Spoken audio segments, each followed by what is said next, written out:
हमारी कहानी शुरू होती है एक ऐसे लड़के से जिसने 5 साल तक स्कूल ब्यूटी का पीछा किया। उसे बाद में समझ आया कि वो तो बस एक साइड कैरेक्टर था जिसने कभी उसका हाथ तक नहीं पकड़ा था, और तभी असली हीरो ने आकर उसे धक्का दे दिया। तुका था और गोका रीता झुका हाथ दे दिया और उसे चुपचाप अपना अपमान सहना पड़ा। अगर वो उसे परेशान करता रहता तो उसका अंजाम भी बहुत बुरा होता, इसलिए उसने रिश्ता खत्म करने के लिए अपना फोन निकाला। लेकिन फिर वो झिझका। उसने सोचा कि पहले ब्रेकअप करने वाला वो होता कौन है। कहानी के खिलाफ जाने के ऐसे नतीजे हो सकते थे जो वो संभाल नहीं पाता, इसीलिए गू चिन्हान के खुद ब्रेकअप करने का इंतजार करना बेहतर था। इसमें ज्यादा वक्त नहीं लगता क्योंकि असली हीरो आज ही आने वाला था। उदास आसमान के नीचे धुंधली स्ट्रीट लाइट्स में 3 लंबी परछायां थीं। जब शाओ मोनिंग ने चिन्हान से कल बिलियर्ड्स खेलने के बारे में पूछा। जैसे ही वे लाउंज से बाहर आए, शाओ मोनिंग का सवाल पूरा भी नहीं हुआ था कि लिन शियाओयाओ ने बीच में टोक दिया। उसने याद दिलाया कि कल शनिवार है और चिन्हान को यकीनन अपने बॉयफ्रेंड के साथ रहना होगा, या फिर लोग ऐसा ही सोचेंगे। शाओ मोनिंग ने सिर हिलाया और कहा कि वो लड़का छुट्टियों में हमेशा चिन्हान से चिपका रहना चाहता है, मानो उसे परेशान करने का कोई डर ही न हो। उसकी नजरें गू चिन्हान पर गईं। उसने सोचते हुए पूछा कि क्या उस लड़के ने फिल्म या वीडियो गेम के लिए फिर संपर्क किया है।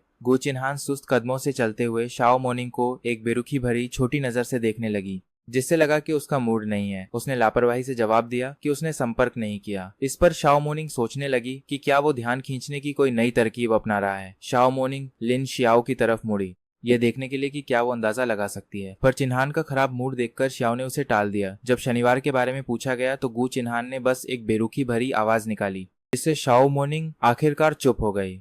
फिर भी वो बुदबुदाई कि सच में उसने आज बाहर चलने के लिए नहीं पूछा। लिन शियाओ ने एक समझदारी भरी नजर से देखा और कहा कि शायद वो व्यस्त होगा, इसीलिए उन्हें खुद ही नए लाउंज और सड़क पार वाली मिठाई की दुकान का मजा लेना चाहिए। गू चिन्हान चुप रही, जिसे बाकी सब ने उसकी हाँ मान लिया। फिर वे उस गली से निकलकर अपने अपने घरों के लिए अलग हो गए। अपने विला पहुंचकर गू चिन्हान को बिना देखे ही पता था कि घर खाली था। बस कभी कभार आने वाली सफाई कर्मी को छोड़कर बिना कुछ बोले वो अपने बेडरूम में गई और घुटनों पर कोहनियां टिकाकर फोन को घूरने लगी। आमतौर पर मू चेन अब तक लंबे लंबे मैसेजेस भेज चुका होता, पर आज सिर्फ सन्नाटा था। आज चैट बॉक्स बिल्कुल खाली था। न कोई डिनर की तस्वीर थी, न ही कोई रोज वाले मैसेज और न ही कोई प्यार। गू चिन्हान एक पल के लिए रुकी, फिर ठंडी मुस्कान के साथ स्क्रीन लॉक करके फोन फेंक दिया। वो नहाने के लिए पजामा लेकर बाथरूम के दरवाजे तक गई, पर फिर रुक गई ताकि फोन साथ रख सके। नहाने के बीच में ही शाओ मोनिंग के फोन से स्क्रीन चमक उठी। उसने हाथ सुखाकर फोन उठाया। मोनिंग की आवाज घबराई हुई थी क्योंकि उसने किसी को गाड़ी से टक्कर मार दी थी। आमतौर पर वो अच्छी ड्राइविंग करती थी, इसलिए ये चौंकाने वाला था। गू चिन्हान ने तुरंत कमान संभाली और उसे एम्बुलेंस तथा पुलिस को बुलाने के लिए कहा। उसने लोकेशन पूछी और फोन काट दिया। वो जल्दी से नहाकर बाहर भागी। इधर हम मू चेन और मू यांग को सिनेमाघर से निकलते देखते हैं। टिकटें चिन्हान के लिए पहले बुक थीं। ये जानते हुए कि वो सिर्फ एक साइड कैरेक्टर है, मू चेन खामोश रहा। तो मू यांग ने पूछा कि वो इतना उदास क्यों है। उसने पूछा कि क्या गू चिन्हान से फिर झगड़ा हुआ है, जिस पर मू चेन ने कड़वी मुस्कान के साथ जवाब दिया कि वो लड़ने की तकलीफ क्यों करेगी, ये हमेशा उसका एक तरफा नाटक होता था। मू यांग हंसकर बोला कि वो खुद को ज्यादा समझ रहा है, वो उसे फोन किए बिना 2 घंटे भी नहीं रह पाएगा। मू चेन ने इस भरोसे के लिए शुक्रिया अदा किया और बताया कि यह फिल्म उसी के लिए थी। उसने फीकी मुस्कान से सिर हिलाया और कहा कि जितना आप पीछे भागोगे वो उतनी ही कम कदर करेगी। उसने स्ट्रीट लाइट को देखते हुए आह भरी, क्योंकि वो जानता था कि अगर असली हीरो शुलिंग शियाओ ने उसे नजरअंदाज किया तो वो खुद घबरा जाएगी। मू यांग ने उसका हौसला बढ़ाते हुए कहा कि मू चेन के लुक्स के साथ वो खुद किसी हीरो से कम नहीं है। मू चेन ने कहा कि नायक बनने के लिए सिर्फ चेहरे से ज्यादा एक खास जुनून चाहिए होता है। वो खुद को हार मान चुकी आलसी मछली जैसा महसूस कर रहा था। हालांकि मू यांग ने चिन्हान के लिए उसकी जिद याद दिलाई। उसने 1 साल उसका पीछा किया, जो उसके गिटार या बास्केटबॉल सीखने के समय से ज्यादा था। मू चेन ने उसे झक कुरेदने से मना किया। खुद को नाकामयाब मानते हुए उसने कहा कि वो किसी चीज में टिक नहीं पाता। वो सिर्फ सांस लेने और खाने में माहिर है, और गू चिन्हान से प्यारी इकलौती चीज थी जिस पर वो टिका रहा। मू यांग ने असहमति जताते हुए कहा कि मू चेन काफी हैंडसम और समझदार है और उसने अपनी सपनों की लड़की को जीत लिया था। उसका परिवार भी उसे प्यार करता था। पर मू चेन ने आंखें बंद की और एक बड़ा खुलासा किया कि वो और गू चिन्हान अब साथ नहीं हैं। वे दोनों अपनी जगह ठिठक गए। मू यांग हैरान था और उसने तुरंत पूछा कि क्या मू चेन को कोई और मिल गई है। मू चेन कुछ बोल पाता उससे पहले ही मू यांग ने उसका हाथ पकड़कर भीड़ की तरफ इशारा किया, जहां भीड़ जुट रही थी, मानो कोई एक्सीडेंट हुआ हो। मू चेन की नजर भीड़ को चीरते हुए जमीन पर पड़ी। एक शानदार मोटरसाइकिल पर गई और वहीं शुलिंग शियाओ की धमाकेदार एंट्री हुई। शुलिंग शियाओ फेंग यूनिंग के पूर्व पति का बेटा था। उसने बदला लेने के लिए जानबूझकर शाओ मोनिंग की कार में टक्कर मारी थी। यह हादसा ही वो जरिया था जो उसकी किस्मत को गू चिन्हान से जोड़ने वाला था। जिसके बाद वे हर जगह टकराने वाले थे। 30 दिनों से कम समय में गु चिन्हान मू चेन को नजरअंदाज करके छोड़ देती। इस बीच मू यांग आखिरकार ब्रेकअप की बात को समझ पा रहा था। जबकि मू चेन का दिमाग कहानी के बारे में सोच रहा था। दुनिया को लगता था कि वो सिर्फ 1 साल से उसके पीछे पड़ा है, पर उसने 3 साल तक उसे चुपके से प्यार किया था। उन सालों ने उसकी पूरी जवानी खा ली थी। वो अंदर से जानता था कि बात उसके छोड़ने की नहीं थी, बल्कि उसका छोड़ दिया जाना तय था। उसने ऊपर देखा, तभी काले कपड़ों में सजी गु चिन्हान अपनी बेरुखी और खास अंदाज में कार से बाहर निकली, मानो किसी अदृश्य धागे से खींची चली आ रही हो। उसने नजरें उठाईं और ठीक सड़क की दूसरी ओर देखा, जहाँ धुंधली लाइट टिमटिमा रही थी। वो वहाँ चुपचाप खड़ा था। उसने मू यांग को देखते हुए थोड़ा नाक भौं सिकोड़ा और वो जाना पहचाना लगा, पर नाम याद नहीं आया। उसने उसे मूचेन का कोई मामूली दोस्त मानकर टाल दिया।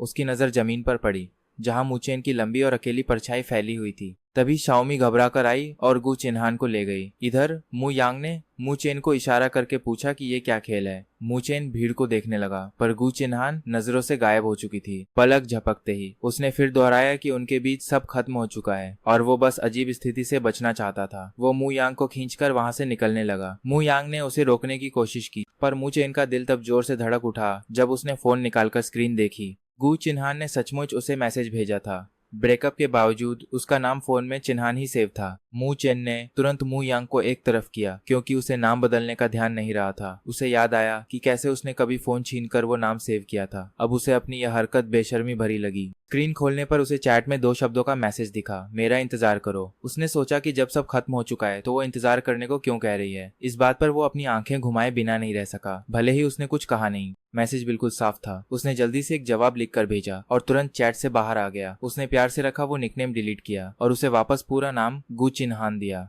फिर उसे अनपिन करके अपनी सामान्य कांटेक्ट लिस्ट में डाल दिया। मू यांग ने उसकी पीठ थपथपाई और पूछा कि क्या वो इस बार वाकई गंभीर है, पर हैरान होकर आगे कुछ नहीं बोला। उसने ढांढस बंधाया कि अगली वाली इससे बेहतर होगी। तभी सीन अस्पताल के गलियारे पर जाता है, जहाँ की हवा में दवाइयों की गंध है। गु चिन्हान और शाओ मोनिंग पास खड़ी थी। मोनिंग के माता पिता बाहर थे और उसने दादी को बताने की हिम्मत नहीं की हादसे के बारे में। खुशकिस्मती से शूलिंग शियाओ को सिर्फ मामूली खरोंचें थीं, हालांकि डॉक्टर ने उसे भर्ती रखा। इस बीच वो लड़का चुपचाप गु चिन्हान को देख रहा था।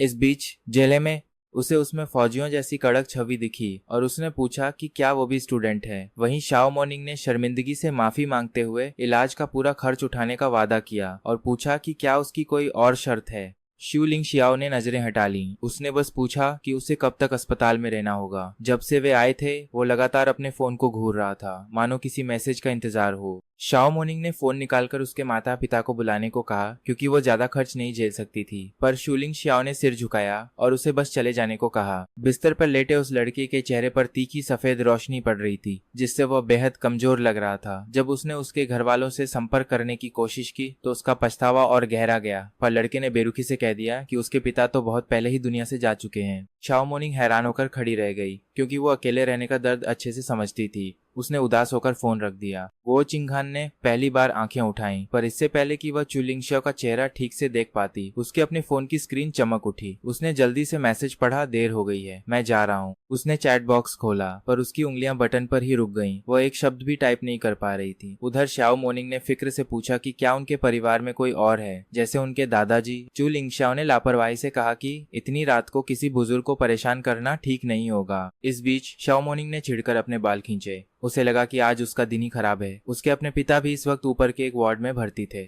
इसलिए वह उन पर भी भरोसा नहीं कर सकती थी। जब गो चिंगान की नजर फिर उन पर पड़ी तो चुलिंगशाओ ने उसकी आंखों में झांकते हुए साफ कह दिया कि उसे पैसे नहीं, बस रोज की देखभाल चाहिए। शाओ मोनिंग ने घबराकर हाथ हिलाया और कहा कि टक्कर उसने मारी है, इसलिए सिस्टर चिंगहान को इस झंझट में नहीं पड़ना चाहिए। वह अपनी गलती का बोझ गु चिंगहान पर नहीं डालना चाहती थी, इसलिए उसने लड़के से आराम करने को कहा और वादा किया कि वह इस महीने रोज आएगी। फिर चिंगहान को बाहर खींचकर उसने माफी मांगी और बताया कि उसकी दादी अकेली हैं, उन्हें इस एक्सीडेंट की खबर नहीं होनी चाहिए। उसने उदास होकर कबूल किया कि उसने पहले ही दादी के फोन आने पर चिंगहान का बहाना बना दिया था। ऊपर से प्राइवेट नर्स बहुत महंगी थी और गाड़ी ठीक कराने में उसकी सारी जमा पूंजी खत्म हो चुकी थी। तब गु चिंगहान ने खर्चा उठाने की पेशकश की, बशर्ते मोनिंग 1 महीने तक उसका होमवर्क करे। शाओ मोनिंग हैरान रह गई और बोली कि अगर चिंगहान कोरी शीट भी जमा कर दे तो कोई कुछ नहीं कहेगा, इसलिए वो उसकी सजा खुद न भुगते। गो चिंगहान की आवाज सपाट रही जब उसने कहा कि फिर वो खुद ही यहाँ रुक जाए। यह सुनकर शाओ मोनिंग ने तुरंत अपने सुर बदल लिए और मुस्कुराते हुए मिन्नत की कि अगर वह घर नहीं गई तो उसकी दादी पागल हो जाएंगी।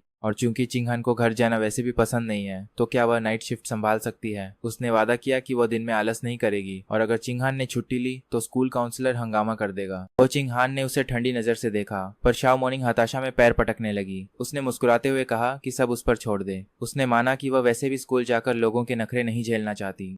पर शाओ मोनिंग फिर भी हिचकिचा रही थी तो गोचिंगहन ने उसे धक्का दिया और कहा कि दादी के परेशान होने से पहले घर भाग जाए। उसने याद दिलाया कि स्कूल में किसी को परवाह नहीं कि वह आए या ना आए। शाओ मोनिंग को एहसास हुआ कि वह सही कह रही थी। काउंसलर जानते थे कि गो परिवार की स्थिति अलग है। उसने एहसान मानते हुए चिंगहान को अपनी सगी बहन कहा। गो चिंगहान ने आंखें मटकाईं और उसे मुसीबत से दूर रहने को कहा। इस बीच चुलिंगशाओ ने वार्ड का दरवाजा खुलने का लंबा इंतजार किया। जब गो चिंगहान आखिरकार अंदर आई तो उसके होठों पर एक हल्की मुस्कान थी। ऐसा लगा कि उसका प्लान कामयाब हो गया। चुलिंगशाओ ने पूछा कि क्या उनके बीच कोई समझौता हुआ है और गुओ चिंगहान ने बैठने और फोन देखने से पहले सिर हिलाया। उसने उसे देखा। वह वैसी ही बेरुखी और बेपरवाह थी जैसी पहली मुलाकात में थी। हम देखते हैं कि शाओ मोनिंग उसे मनाने की कोशिश कर रही है, लेकिन अगर वो गो चिंगहान के साथ रहा तो क्या मोनिंग कभी गो परिवार में शामिल होने की सोच भी पाएगी? क्या उसके पिता इसे बर्दाश्त करेंगे? क्या तुम ऐसे लोगों की देखभाल करती हो? चुलिंगशाओ ने धीरे से खिड़की की तरफ, वो परेशान होने के बजाय ज्यादा उत्सुक लग रहा था। गो चिंगहान ने बिना ऊपर देखे जवाब दिया कि उसने एक नर्स को बुलाया है जो जल्द ही आ जाएगी। आखिर उसके पास एक पक्का प्लान था। अगर मैंने सही सुना तो शायद आपका दोस्त ये खर्च नहीं उठा सकता, गो चिंगहान ने धीमी आवाज में कहा। उसने साफ किया कि उसे बस अपनी देखभाल से मतलब होना चाहिए, बाकी बातें उसका काम नहीं है। पर चू लिंगशाओ ने मुस्कुराते हुए अपना हाथ हवा में लहरा दिया। उसने दावा किया कि उनकी बातें छिपकर सुनने का उसका कोई इरादा नहीं था। फिर उसने कहा कि उसे भूख लगी है और वो कुछ खाना चाहता है। चेहरे पर एक हल्की मुस्कान लिए उसने पूछा कि क्या नर्स वाकई सिर्फ 10 मिनट में आ जाएगी। गुओ किंगहान तुरंत खड़ी हुई और रूखेपन से पूछा कि उसे क्या चाहिए। इसी बीच झूलिंगशाओ ने अपना फोन हिलाया और सुझाव दिया कि वे एक दूसरे को ऐड कर लें ताकि वो लिस्ट भेज सके। उसने मजाक किया कि उसकी फरमाइशें बहुत लंबी हैं, लेकिन गुओ किंगहान ने अचानक बात पलट दी और पूछा कि वो इतनी देर रात बाहर क्या कर रहा था। झूलिंगशाओ ने नजरें चुरा ली, ये भांपते हुए कि वो शक करने लगी है, और तुरंत बहाना बनाया कि वो एक आर्केड में काम करता है। उसने बस हामी भरी। ऐप पर जुड़ने के बाद उसने कहा कि लिस्ट भेज दी है, पर जब उसने सिर उठाया तो गुओ किंगहान गायब हो चुकी थी। उसका चेहरा उतर गया जब उसे एहसास हुआ कि वो कितनी बेरुखी दिखा सकती है। शनिवार की सुबह हम शाओ मोनिंग को फलों की टोकरी लेकर अस्पताल पहुंचते देखते हैं। वहां गुओ किंगहान ने नर्स को हिदायत दी कि शाओ मोनिंग के अंदर आते ही वो ऐसा नाटक करे जैसे वे एक दूसरे को बिल्कुल नहीं जानते। वाकई एक चालाकी भरी चाल। शाओ मोनिंग ने तेजी से बढ़कर गुओ किंगहान को नाश्ता दिया, उसकी रात भर की मेहनत के लिए शुक्रिया कहा और जिद करने लगी कि अब वो घर जाकर आराम करे। उसने दिन की शिफ्ट खुद संभालने का फैसला किया क्योंकि वीकेंड था। लेकिन जब गुओ किंगहान ने कोई जवाब नहीं दिया तो उसने पूछा कि क्या कुछ गड़बड़ है। आखिरकार गुओ किंगहान ने अपना फोन बंद किया, चैट देखना बंद किया और सब ठीक बताकर वहां से निकल गई। रात भर न सोने के बावजूद उसका दिमाग कमाल की फुर्ती से काम कर रहा था, और अजीब बात तो ये थी कि इसकी वजह चू लिंगशाओ का एक्सीडेंट बिल्कुल नहीं था। नर्स तो असल में घंटों पहले आ चुकी थी और गुओ किंगहान ने रात पास के होटल में करवटें बदलते हुए काटी थी। बड़े से बिस्तर पर भी उसे चैन नहीं था और आंखें बार बार फोन पर ही टिक जाती थीं। वो खुद हैरान थी कि उसे क्या हो गया है, क्योंकि उसने पहले कभी उससे कोई जिद नहीं की थी। उसे एहसास हुआ कि हमेशा उसकी हर बात मानने वाली वो इस बार उसे साफ मना कर चुकी थी, और सबसे बड़ी बात, उसने उसे कोई गुड नाइट मैसेज भी नहीं भेजा था। उसे यकीन था कि जब से वे जुड़े थे हर रात बिना चुके गुड नाइट विश का लेन देन होता था। वो हमेशा प्यारे से दिल वाले मैसेज भेजता था, लेकिन कल रात पहली बार उसने कोई मैसेज नहीं किया। तभी अचानक लिन शाओ का फोन आया, जिसने पूछा कि वो कहाँ है और उसके लिए कंप्यूटर लगाने की बात कही जो उनके फन प्लान्स का हिस्सा था। शिनहान ने बस छोटा सा जवाब दिया और फोन रख दिया। इस बीच एक डेजर्ट शॉप के शानदार प्राइवेट केबिन में हमू, यांग और बाकी दोस्तों को किताबों और टैबलेट से सजी एक टेबल के पास बैठे देखते हैं। वे शाओ शैन को आजकल गायब रहने के लिए चिढ़ा रहे थे कि उसने उन्हें मिलने क्यों नहीं बुलाया। तभी उसकी बहन स्वादिष्ट स्नैक्स की ट्रे लेकर वहां आई। उसने बताया कि ये उसकी दुकान की नई रेसिपीज हैं और सभी से इन्हें टेस्ट करने को कहा। वो अपनी आंखें सिकोड़कर मुस्कुराया, काफी खुश लग रहा था। उसने सबसे पहले एक यादगार फोटो ली। उसकी बहन ने उसका सिर थपथपाते हुए कहा कि इतने बड़े और बिजी इंसान ने आखिरकार उसकी छोटी सी दुकान को दर्शन दे ही दिए। हमें पता चलता है कि उसने गुओ किंगहान के साथ अपने रिश्ते को घर वालों से पूरी तरह छुपाया था। पहले वो अक्सर बाहर पढ़ाई करने के बहाने बनाता था। उसकी बहन को लगता था कि उसकी कुकिंग इतनी अच्छी नहीं है कि वो उसे रोक सके। सच कहें तो इसीलिए उसने नई नई डिशेज पर इतनी मेहनत की थी ताकि उसका भाई बार बार घर आए। उसने अपनी स्मूदी की एक घूंट ली और उसके प्यार को समझकर थोड़ा मजाक करने लगा। उसने कहा कि पहले उसकी आंखों पर पर्दा पड़ा था, पर अब वो हकीकत देख पा रहा है। वैसे तो कैफे में 3 कर्मचारी थे और उसे खुद काम करने की जरूरत नहीं पड़ती थी, पर अब जाकर उसे असली हकीकत समझ आई। दुकान में 3 कर्मचारी थे और उसे खुद तो कुछ करना भी नहीं पड़ता था, फिर भी जब वो आता तो वो खुद उसके लिए खाना बनाने की जिद करती। उसने मजाक में कहा कि परिवार के लिए मुफ्त का खाना बाहर के स्वाद की बराबरी नहीं कर सकता। फिर गंभीर होकर हिदायत दी कि वो अंदर अपने स्केच पर काम करने जा रही है और वे जो चाहे ऑर्डर कर सकते हैं उसके बिल पर। उसने शरीफ बच्चे की तरह हामी भरी, पर जैसे ही उसकी बहन मुड़ी, मुयोंग ने उसे कोहनी मारते हुए खिड़की के बाहर एक जाने पहचाने शख्स की तरफ इशारा किया और पूछा कि क्या वो गुच्ची है। जैसे ही वह सामने आई, स्नैक्स खा रहे लोग अचानक सिर उठाकर देखने लगे। सबने उसे देखने के लिए गर्दनें घुमा ली। हाई स्कूल के दिनों से ही गुओ चिंगन उन सबके लिए एक लीजेंड रही थी। वे न सिर्फ उसे पहचानते थे बल्कि उनके रिश्ते से भी वाकिफ थे। शाओशुआई ने पूछा कि आज वो उसके साथ क्यों नहीं है। जैसे ही उसने यह पूछा, शिनशिन चुआन ने उसे कोहनी मारकर धीरे से कहा कि मजाक किरकिरा न करे। इस बेहद खास मुलाकात के दौरान उसने तर्क दिया कि प्यार में पड़ने का मतलब दोस्तों को भूलना नहीं होता। बिखरे बालों वाला शिनशिन चुआन काफी हंसमुख और खुशमिजाज इंसान लग रहा था। क्योंकि वे एक ही कॉम्प्लेक्स की बिल्डिंग में रहते थे और एक ही क्लास में थे, तो उनका सबसे अच्छा दोस्त बनना स्वाभाविक था। हमें पता चला कि शाओशुए पड़ोसी का बच्चा था जो अक्सर छुट्टियों में उसकी पढ़ाई पर नजर रखता था। इसी बीच लिंजी चैन और शुवे एक दूसरे के बेहद करीब थे। हमारे ग्रुप ने अपनी काबिलियत के दम पर एक साथ टॉप क्लास में जगह बनाई और आखिरकार शिंदा यूनिवर्सिटी पहुंचे। सेमेस्टर शुरू होने के कुछ ही समय बाद हम पांचों पहले वे दोनों हमेशा साथ रहते थे और हर वीकेंड साथ बिताते थे। लेकिन जब से वो उसे डेट करने लगा, वो इतना चिपकू हो गया कि दोस्तों से मिलना ही छोड़ दिया। फिर उसने अचानक शांत होकर बताया कि उसका और गु चुन हान का ब्रेकअप हो गया है और उसने पुरानी वीकेंड वाली रूटीन पर लौटने का सुझाव दिया। ये सुनकर लिंशीशान का मुंह खुला का खुला रह गया, क्योंकि ये रिश्ता बहुत कम चला था। वहीं शाओशुई ने बस अपना चश्मा ऊपर सरकाया और बड़े आराम से कहा कि यह ब्रेकअप वास्तव में एक अच्छी बात है। उसने याद दिलाया कि उसे हमेशा से गुओ चिंगन सबके लिए बहुत ठंडी और बेरुखी लगती थी, जिससे वे शुरू से ही बेमेल थे। उसने अपनी कलम कसकर पकड़ी और विरोध करते हुए सफाई दी कि भले ही वे अलग हो गए हैं, पर वजह वो नहीं थी। उसका स्वभाव वास्तव में उतना बुरा नहीं था, बस पसंद का अंतर था। जैसे शिनशिन चुआन को तीखे स्नैक्स पसंद हैं, वेयांग को कोला और जिशियन को आलू के चिप्स पसंद हैं। उसने इशारा किया कि शिवा को सादा पानी पसंद है और इस आधार पर किसी को नहीं आंकना चाहिए। शुनचिंगचुआन खाते हुए धीरे से बुदबुदाया कि आखिर उसे ही क्यों निशाना बनाया गया। पास ही मायोंग ने सोडा कैन दबाते हुए चुपचाप सहमति जताई कि कार्बोनेटेड ड्रिंक सच में मजेदार होते हैं। लिन जिशियन ने शुइहुआ के बचाव में चिप्स चबाना रोक दिया, यह कहकर कि वह सिर्फ सादा पानी इसलिए पीती है क्योंकि उसका मानना है कि यह सेहतमंद विकल्प है। पर शुआइवा ने सटीक बात पकड़ते हुए कहा कि ब्रेकअप के बाद भी वह उसका कितना पक्ष ले रहा है। उसने जोर दिया कि ब्रेकअप बिल्कुल सच है और इसका उसके स्वभाव से कोई लेना देना नहीं था। उसने दावा किया कि वह अब उससे प्यार नहीं करता। पूरा ग्रुप कुछ देर के लिए सोच में डूबकर अपना होमवर्क करने लगा, जब तक कि शाओशुआई अचानक खड़ी नहीं हो गई। उसने उसे गंभीरता से देखा और बाहर चलने को कहा।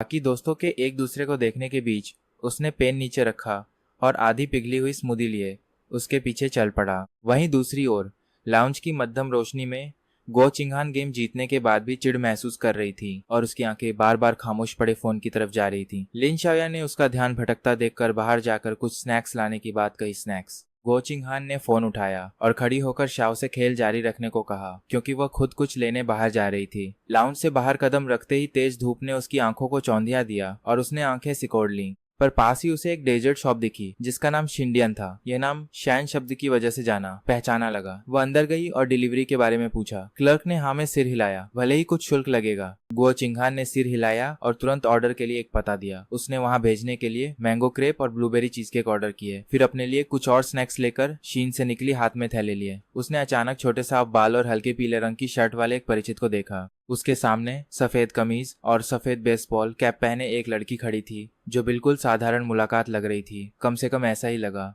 वह लंबी लड़की गंभीर होकर धीमी आवाज में बात कर रही थी, जबकि वह सीधे बच्चों की तरह अपनी ड्रिंक पी रहा था। शाओशुआ ने पूछा कि क्या वो सुन भी रहा है। उसकी बातें मानने का आदी था, खासकर तब जब वे शिंदा के लिए पढ़ते थे। उसने उसका कंधा थपथपाकर आश्वस्त किया कि वो सुन रहा है। उसने याद दिलाया कि वही शुआ ने उसके ठंडे मिजाज की बात की, लेकिन उसने बहस की कि यह सिर्फ एक गलतफहमी थी। उसने कहा कि उसका रूखापन तो बस इसलिए था क्योंकि तभी शुआ ने उसे टोकते हुए कहा कि उसे वजहों से कोई मतलब नहीं है। उसके लिए ऐसा रूखा व्यवहार बिल्कुल गलत था, खासकर अगर वह उसे परेशान करने लगे। इस बात पर वह अपनी हंसी नहीं रोक पाया। उसने शुआ से कहा कि चिंता न करे, क्योंकि गुचुनहान उसे कभी सच में परेशान नहीं करेगी। शुआ ने कहा कि जब उनका ब्रेकअप हो चुका है तो उसे उससे पूरी तरह दूरी बना लेनी चाहिए। फिर उसने उसकी बहन के आदेशों का जिक्र करते हुए उसके सिर को थपथपाया। शायद उसकी बहन नहीं चाहती थी कि वह 30 की उम्र से पहले किसी को डेट करे, मुफ्त केक मिलने का मौका हाथ से न चला जाए। इस डर से उसने गुओ चिंगहान के बारे में उसे कुछ नहीं बताया था। उसने शुई वेई को एक बिना खुली ड्रिंक दी और उसके कंधे को थपथपाते हुए मजाक में कहा कि वह भी जितना हो सके मजे कर ले। गुओ चिंगहान ने दूर से देखा कि कैसे शु युआन ने सहजता से वह ड्रिंक ले ली। वे दोनों काफी हंस हंस कर और खुशी खुशी बातें कर रहे थे,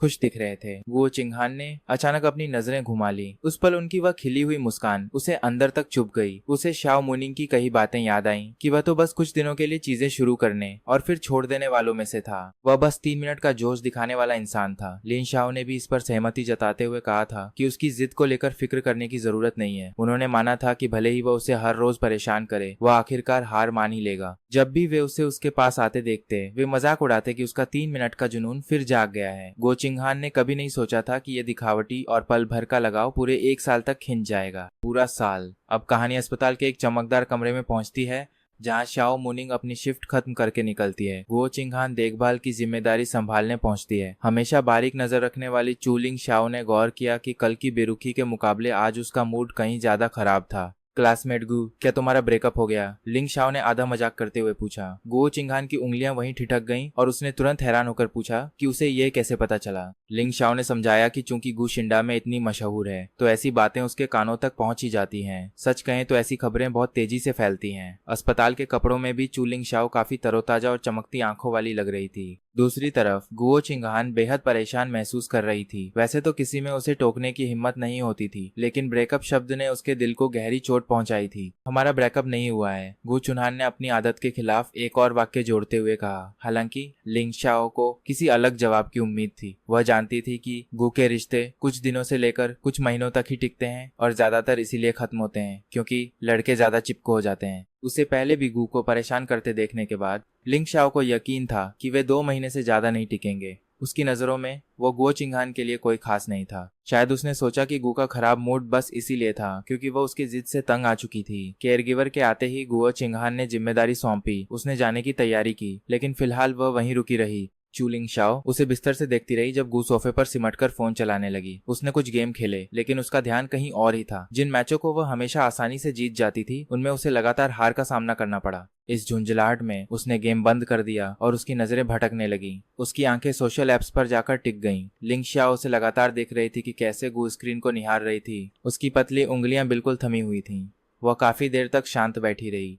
क्या तुम बोर हो रही हो? लिंग शाओ की आवाज ने अचानक कमरे की खामोशी को तोड़ा। गुओ चिंगहान की उंगलियां कांपी और गलती से एक ऐप खुल गया। उसकी लंबी पलकें झपकी और उसने नजरें उठाकर दूसरी लड़की की तरफ देखा।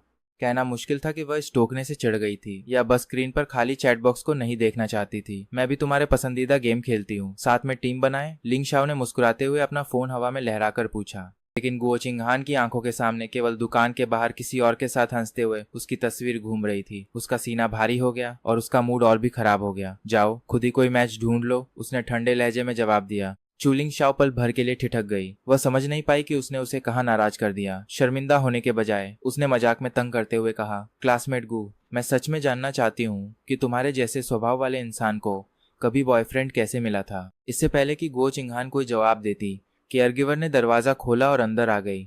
लिंग शाओ ने देखा कि गुओ चिंगहान, जो शायद वहां एक पल भी और नहीं रुकना चाहती थी, अपना फोन उठाकर तेजी से बाहर निकल गई। गुओ चिंगहान काफी लंबी है। उसके बगल में खड़ी केयरगिवर बमुश्किल उसके कंधे तक पहुंच पा रही थी। लिंग शाओ ने मन में सोचा कि भले ही गुओ चिंगहान अभी उसके लिए अजनबी है, पर पूरा महीना बीतने और ब्रेकअप होने के बाद उसका मौका खुद ब खुद आ जाएगा। हम सड़क पार उसी होटल में लौटते हैं जहाँ गु चुनन अकेली खड़ी खिड़की के बाहर देख रही है। वह उनका चैट बॉक्स खोलती है। उसकी उंगलियां स्क्रीन पर तेजी से थिरकने लगती हैं। वह पहले लिखती है क्या तुम नाराज हो, पर तुरंत मिटा देती है। उसे समझ नहीं आता कि उसकी क्या गलती थी। फिर लिखती है गुड नाइट क्यों नहीं बोला, पर इसे भी मिटा देती है। थोड़ा सोचकर उसे डर लगता है कि कहीं वो बहुत ज्यादा उतावली न दिखे। आखिर में वो टाइप करती है क्या कर रहे हो, लेकिन इससे पहले कि डिलीट बटन दबाती, स्क्रीन लॉक करके फोन बेड पर फेंक देती है और बाथरूम की तरफ बढ़ती है अपने सोने के कपड़ों के साथ। दूसरी तरफ दिन भर की थकान के बाद वह हाथ मुंह धोकर जल्दी सोने की उम्मीद में लेट जाता है, लेकिन फोन की बैटरी फुल देखकर उसकी अचानक नींद गायब हो जाती है। क्योंकि छुट्टियां हैं और कल कोई क्लास नहीं है, तो उसे लगता है कि थोड़ी देर और फोन चलाने में क्या हर्ज है। वह चार्जर निकालता है, सोशल एप्स खोलता है और ग्रुप चैट में लोगों को हंसी मजाक करते देखता है।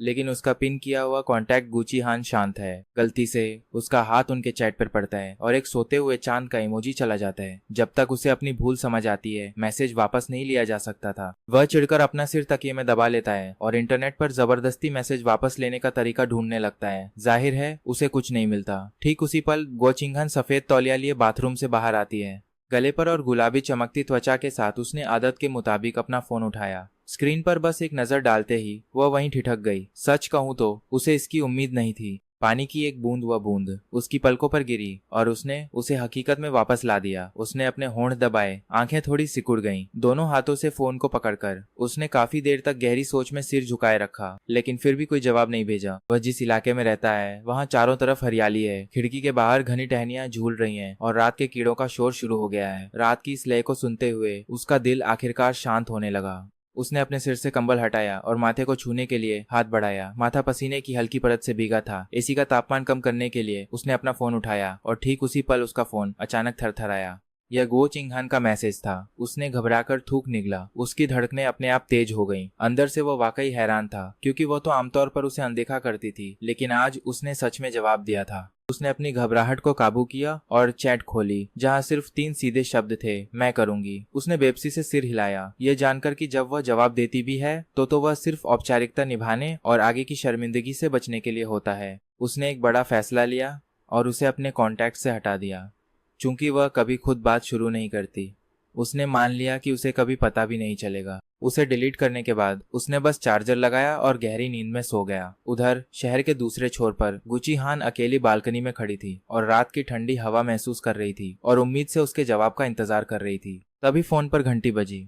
यह शाओ मोर्निंग का मैसेज था, जो ग्रुप में पूछ रही थी कि क्या कल कोई बाहर चलने के लिए फ्री है। गुची हान उस मैसेज को देखती रही और उसका मन पुरानी यादों में खो गया। उसे याद आया कि कैसे वो हर वीकेंड उसके आगे पीछे घूमता था। उसने शनिवार को नहीं पूछा, शायद दोस्तों के साथ हो, लेकिन रविवार का क्या? वह गो चिंग हान जवाब देने में हिचकिचाई। स्क्रीन पर समय धीरे धीरे सुबह के शुरुआती घंटों की तरफ बढ़ रहा था। उसने ठंडी हवा में गहरी सांस ली, फोन को कसकर पकड़ा और भारी और अस्थिर कदमों से अंदर आ गई। रविवार आने पर उसने पूरा दिन दोस्तों के साथ खाने पीने और मजे करने में बिताया, यहाँ तक कि फिल्म भी देखी। गू चंग हान को दिमाग से निकालकर वह ठीक 10 बजे अपने कमरे में लौटा। वहाँ उसे शन चिंग चुआन का भेजा वीडियो मिला, जिसमें मुख्य एक्ट्रेस थी। उसके दोस्त ने तारीफों के पुल बांधते हुए लिखा था कि दीदी यूची बेहद कूल हैं और स्क्रीन पर उनका जलवा तो बिल्कुल अलग ही स्तर का है। उसने देखने के लिए ऐसे ही लिंक पर क्लिक किया। सामने बेहद खूबसूरत और तीखे नैन नक्श वाला चेहरा था। सच कहूं तो वह काफी आकर्षक थी। उसने स्पोर्ट्स वेस्ट पहना था जिसमें उसकी सुगठित काया साफ झलक रही थी। उसका कद 5 फीट 9 इंच था और पता चला कि वह बहुत पढ़ी लिखी भी है। बिना एहसास हुए उसने वीडियो पूरा देख लिया और जैसे ही अगला शुरू हुआ वह उसमें पूरी तरह खो गया। वह पूरी तरह मंत्रमुग्ध था और हैरान था कि कोई इतना सुंदर बेहतरीन काया वाला और फिर भी इतना शांत कैसे हो सकता है। वह बेहद दयालु थी और कमाल की बात तो ये थी कि वह एक टॉप लेवल की स्कॉलर थी। हालांकि वह शांत दिखती थी, पर स्ट्रॉ चबाने की उसकी एक प्यारी आदत थी। दोस्त का वीडियो देखकर उसने इंटरनेट पर और वीडियो ढूंढना शुरू कर दिया और देखते देखते सुबह के बज गए। जब उसे समय का पता चला तो वो पछतावे से घिर गया। उसने खुद से कहा कि उसे उस लिंक पर क्लिक नहीं करना चाहिए था, खासकर तब जब सोमवार को सुबह 8 बजे क्लास थी। अब हम उसे पहली बड़ी क्लास की ओर जाते हुए। वह और गू चुनहान न केवल एक ही डिपार्टमेंट में थे, बल्कि एक ही क्लास में थे। पहले वह दरवाजे पर उसका इंतजार करता था और उसके पीछे जाकर बैठता था, लेकिन आज का दिन कुछ अलग था और उसे एक अजीब सी राहत मिली। वह आराम से अपने दोस्तों के साथ बैठ गया, जिसके एक तरफ चाओ शुइयो और दूसरी तरफ लिन जिशियन थी। अपने दाएं बाएं देखते ही उसे अचानक पुरानी यादों का एक झोंका महसूस हुआ। वह खुद को टोकने से रोक नहीं पाया कि वे कितने खुशकिस्मत हैं जो पांचों ने एक ही सब्जेक्ट चुना। सच में यह उसे बहुत भाग्यशाली महसूस कराता है। जैसे ही मुयोंग किताब खोलता है, वह हंसकर उसे छेड़ने लगता है। वह मजाक उड़ाते हुए कहता है कि तुम्हारी बातें सुनकर ऐसा लगता है जैसे हम चारों तुमसे प्यार करते हो। वह उसे हवा में न उड़ने को कहता है, क्योंकि यह सिर्फ इत्तेफाक है। तभी शिनशिन चुआन हाथ उठाकर साफ करता है कि वह यहाँ सिर्फ इसलिए है क्योंकि उसे फिजिक्स पसंद है। वह मजाक में मुंह सिकोड़ता है और शाओ शुआइवा की ओर देखता है। वह ऊपर देखकर शांत भाव से याद दिलाती है कि उसके नंबर हमेशा सबसे अच्छे बचपन से ही। फिर वह लिंशियन की तरफ देखता है, जो ब्रेड चबाने में व्यस्त है। वह बुदबुदाती है कि उसके पिता ने उसे मजबूर किया, इसलिए इसका उससे कोई लेना देना नहीं। मुयोंग उसकी बांह थपथपाकर बार बार आंख मारता है और कहता है कि सिर्फ उसने ही उसके लिए यह सब्जेक्ट चुना है। वह हंसकर तुरंत बात काटता है कि मुयोंग ने यह अपनी ड्रीम गर्ल के लिए चुना था। मिडिल स्कूल के दिनों से ही मुयोंग उसका कट्टर फैन रहा है। उसने फिजिक्स डिपार्टमेंट सिर्फ इसलिए चुना ताकि अपने आइडल के कॉलेज में पढ़ सके। पर किस्मत देखिए, जैसे ही उसका एडमिशन हुआ उस हसीना ने रिटायरमेंट की घोषणा कर दी। मोयोंग जोर से चिल्लाया कि वो धोखेबाज अब उसकी ड्रीम गर्ल नहीं रही। वो अट गया कि उसकी नई ड्रीम गर्ल ऊंची है, जिसके बारे में उसने कल ग्रुप चैट में बताया था। यह सुनते ही बाकी चारों ने एक साथ उसे घूरने लगे। लिंजी शीन ने तीनों लड़कों पर उंगली उठाई और पूछा कि वे अपने सीक्रेट ग्रुप में किसकी बदनामी कर रहे हैं। चाओ शुये ने प्यार से उसका हाथ दबाया और कहा कि इतनी बचपन न दिखाए, क्योंकि वे कुछ बुरा नहीं बोल रहे थे। उसने हंसकर दोनों लड़कियों को भरोसा दिलाया कि ऐसा कुछ नहीं था, जबकि शाओ शुआई वेस्ट ने उदासीनता से उसकी तरफ देखते हुए कहा कि कोई बात नहीं, वे पहले से जानते थे कि जिशियन बस पंगे ले रही है। उसने बेफिक्री से कंधे उचकाए और मुस्कुराया। उसने मजाक में मुक्कों से उसके कंधे दबाए और बचाने के लिए धन्यवाद दिया। वे आगे बैठे थे, पीछे की हलचल से बिल्कुल बेखबर, जहाँ कई आंखें उन्हीं पर टिकी थीं। शाओ मॉर्निंग ने गो चिंगहन से फुसफुसाते हुए कहा कि वह आज नाश्ता तक नहीं लेकर आया है। शाओ मॉर्निंग आगे देखती रही, इस बात से बेखबर कि गो चिंगहन का चेहरा लगातार गंभीर होता जा रहा है। उसने दरवाजे पर इंतजार तक नहीं किया, सीधे दूसरों के साथ बैठ गया। उसने किया शाओ शुआइवा की तरफ कि उसके दाईं ओर भी एक लड़की बैठी है। वैसे वहां दो लड़कियां थीं। लिन शाओ याओ ने हिचकिचाते हुए खांसा और उसका खराब मूड देखकर तुरंत सफाई देने की कोशिश की उसकी तरफ से कि उसके बाईं तरफ लड़के भी तो हैं, और चूंकि वे सब अच्छे दोस्त हैं तो साथ बैठना सामान्य ही है। लेकिन शाओ मॉर्निंग नहीं मानी और बोली, देखो वह कैसे हंस रहा है। उसने दावा किया कि उसने उसे कभी गुची हान के साथ ऐसा व्यवहार करते नहीं देखा। हंसते हंसते उसकी आंखें छोटी हो गई हैं, दांत दिख रहे हैं और वह उस लड़की का कंधा थपथपा रहा है। सच कहें तो वह काफी नाटक कर रही थी, लगातार बोलती रही। लिन शाओ ने परेशान होकर सिर झुकाया, अपनी दोस्त की बेवकूफी चुपचाप देखती रही। आखिरकार वह कंधे थपथपा नहीं रहा था, बल्कि साफ तौर पर दबा रहा था। और वैसे भी अब वक्त अलग है, अपनी गर्लफ्रेंड के साथ व्यवहार अलग होता है, पार्टनर के सामने थोड़ा रुककर रहना पड़ता है। शाओ मॉर्निंग ने गो चिंगहन का कंधा थपथपाया और उसे मैसेज भेजने के लिए उकसाया कि वह उससे पूछे कि क्या बात है। पहले तो चाहे जो भी समय हो, वह हर रोज उसके लिए नाश्ता लाता था। जब भी साथ क्लास होती, वह हमेशा उसी के पास बैठता था। गो चिंगहन ने धीरे से अपनी आंखें उठाईं। उसकी नजरें बिल्कुल बर्फीली हो चुकी थीं। उसने शाओ मॉर्निंग को घूरते हुए कहा कि क्या वह अपना मुंह बंद रख सकती है। शाओ मॉर्निंग ने उसे देखा और फौरन चुप हो गई। गो चिंगहन ने नीचे अपने फोन को देखा और उनकी चैट खोली। कल रात की बातचीत के बाद से चैट ठप पड़ी थी। उसने 3 दिनों से सुबह का कोई मैसेज नहीं भेजा था। वह सोचने लगी कि क्या वह वाकई नाराज है, पर फिर कल रात के उस गुड नाइट और इमोजी का क्या मतलब था। वो चिंगहान ने अपने पेन को कसकर पकड़ा और उसे डेस्क पर ठकठकाने लगी, जिससे सन्नाटे में एक तेज टिक टिक की आवाज गूंजने लगी। शाओ मॉर्निंग समझ गई कि वह सचमुच इसी बीच। लिन शाओ ने अपना फोन खोला, उसकी चैट पर गई और मैसेज भेजा। उसने फोन गो चिंगहान की तरफ बढ़ाते हुए कहा कि वह उसके अकाउंट से पूछ ले, क्योंकि उसने दोस्तों को जोड़ रखा था। गो चिंगहान बिना हिले प्रोफाइल पिक्चर को काफी देर तक देखती रही, जिससे चिढ़कर शाओ मॉर्निंग ने आह भरी और पूछा कि वह इतनी हिचकिचा क्यों रही है। तभी शाओ मॉर्निंग ने खुद पूछने की पेशकश की। फोन लिया और मैसेज टाइप करने लगी कि आज वह दीदी हान के साथ क्यों नहीं है। लिखने के बाद उसने उसे दिखाया कि क्या ये ठीक है। लिन शाओ ने भी झुककर देखा और कहा कि यह सही लग रहा है। कोई विरोध न देखकर शाओ मॉर्निंग ने इसे हरी झंडी माना और बटन दबाने ही वाली थी कि तभी अचानक गो चिंगहान ने फोन छीन लिया। शाओ मॉर्निंग ने उन नए शब्दों को देखा हाल ही में कैसे हो टाइप किया था, पर इससे पहले कि लिन शाओ रोकती, गो चिंगहान ने संदेश भेज दिया। शाओ हैरान होकर फुसफुसाती है कि यह उसे मुसीबत में डाल देगा। वह उसके अकाउंट से ऐसा निजी सवाल पूछने के नतीजों से चिंतित है, जो कि काफी अजीब है। जब मुचुआन लेक्चर पर ध्यान दे रहा था, तभी उसका फोन अचानक वाइब्रेट हुआ। उसने डेस्क के नीचे देखा और लिन शाओ का मैसेज देखकर हैरान रह गया। उसने उसे कब से मैसेज नहीं किया था। इसे पढ़कर वो थोड़ा हैरान है कि वह अचानक उसकी चिंता क्यों कर रही है। शाओ शुआई उसे नीचे देखता है। मोयोंग उत्सुकता से आगे झुकता है, ये याद रखते हुए कि वह गो चिंगहान की दोस्त है। वह सोचता है कि उसने अचानक मैसेज क्यों किया। चिंगहान का नाम सुनते ही शाओ शुआई ने चुपचाप टेक्स्ट बुक सरका दी, मुंह चुआन की तरफ। वह उसे लेक्चर पर ध्यान देने का इशारा करती है। सालों से उसकी निगरानी में रहने के कारण वो उसके रौबदार स्वभाव का आदी है। वो एक साधारण कुछ नहीं भेजकर फोन बंद कर देता है। जवाब जाते ही पास से देख रही शाओ मॉर्निंग इसे भांप लेती है। शाओ शुआई का दखल देखकर वह चिढ़ जाती है कि आखिर उस लड़की की समस्या क्या है और वह उनके मामले में क्यों पड़ रही है। वह सोचती है कि वह लड़की मुचुआन का जवाब नहीं चाहती थी। लिन शाओ बस सिर हिला देती है, बेखबर कि उनके दिमाग में क्या है। गो चिंगहान काफी देर तक उन 3 शब्दों को चुपचाप देखती रही, फिर फोन बंद करके लिन शाओ को वापस दे दिया। जैसे ही दूसरे कुछ बोलने वाले थे, गो चिंगहान ने ठंडे अंदाज में पेन से डेस्क थपथपाई और उन्हें शांत रहकर 10 मिनट के ब्रेक में क्लास सुनने को कहा। मू चुआन अपनी नींद पूरी करना चाहता है, लेकिन मू योंग और बाकी लोग उसे जबरदस्ती कॉरिडोर में खींच लाते हैं। नींद भरी आंखों से वो मना करता है कि उसे वॉशरूम नहीं जाना, पर वे उसे धकेल देते हैं। बगल में ही हवादार खिड़की है और मू चुआन उस पर आलस्य से झुक जाता है। गुनगुनी धूप उसे आरामदायक एहसास देती है। वह हमेशा से ही ठंड के प्रति बहुत संवेदनशील रहा है। चूंकि क्लासरूम का एयर कंडीशनर बहुत कम तापमान पर था, इसलिए ये अचानक मिली गर्माहट एक बड़ी राहत है। आखिरकार सहज महसूस करते हुए वह दीवार के सहारे कोने में खिसक कर सो जाता है, मानो 2 घंटे की नींद ली हो। इसी बीच शाओ मोनिंग सिस्टर हान से हाथ में टिश्यू देखकर पूछती है, ये सोचकर कि उन्हें वॉशरूम जाना है, लेकिन चिंगहान दरवाजे पर ही ठिठक जाती है। वह कहती है कि बस हवा खाने आई है। पानी की बोतल खोलते हुए उसकी नजर खिड़की पर जाती है। शाओ मोनिंग भी उसकी नजरों का पीछा करते हुए टोकती है कि वहाँ लड़के खड़े हैं और उसे घूरना नहीं चाहिए। वो याद दिलाती है कि क्लास 3 मिनट में शुरू होगी, पर उसकी बात पूरी होने से पहले ही शाओ मोनिंग जा चुकी थी। गुओ चिंगहान सीधा मूचवान की तरफ बढ़ती है। उस पर एक बड़ी परछाई पड़ती है। वह समझता है कि मूयोंग और बाकी लोग हैं। आंखें मलता हुआ वह उठ खड़ा होता है। रात 3 बजे तक वीडियो देखने के कारण वह थका हुआ है। सच तो यह है कि वह बमुश्किल जागा है। आंखें मलते हुए वह देखता है कि सामने खड़ी लड़की काफी लंबी है। उसने काली हाफ स्लीव टी शर्ट पहनी है और हाथ हटाने से पहले ही वो जानता था कि यह मूयोंग या चिनचुआन नहीं है। वह एक तरफ हटता है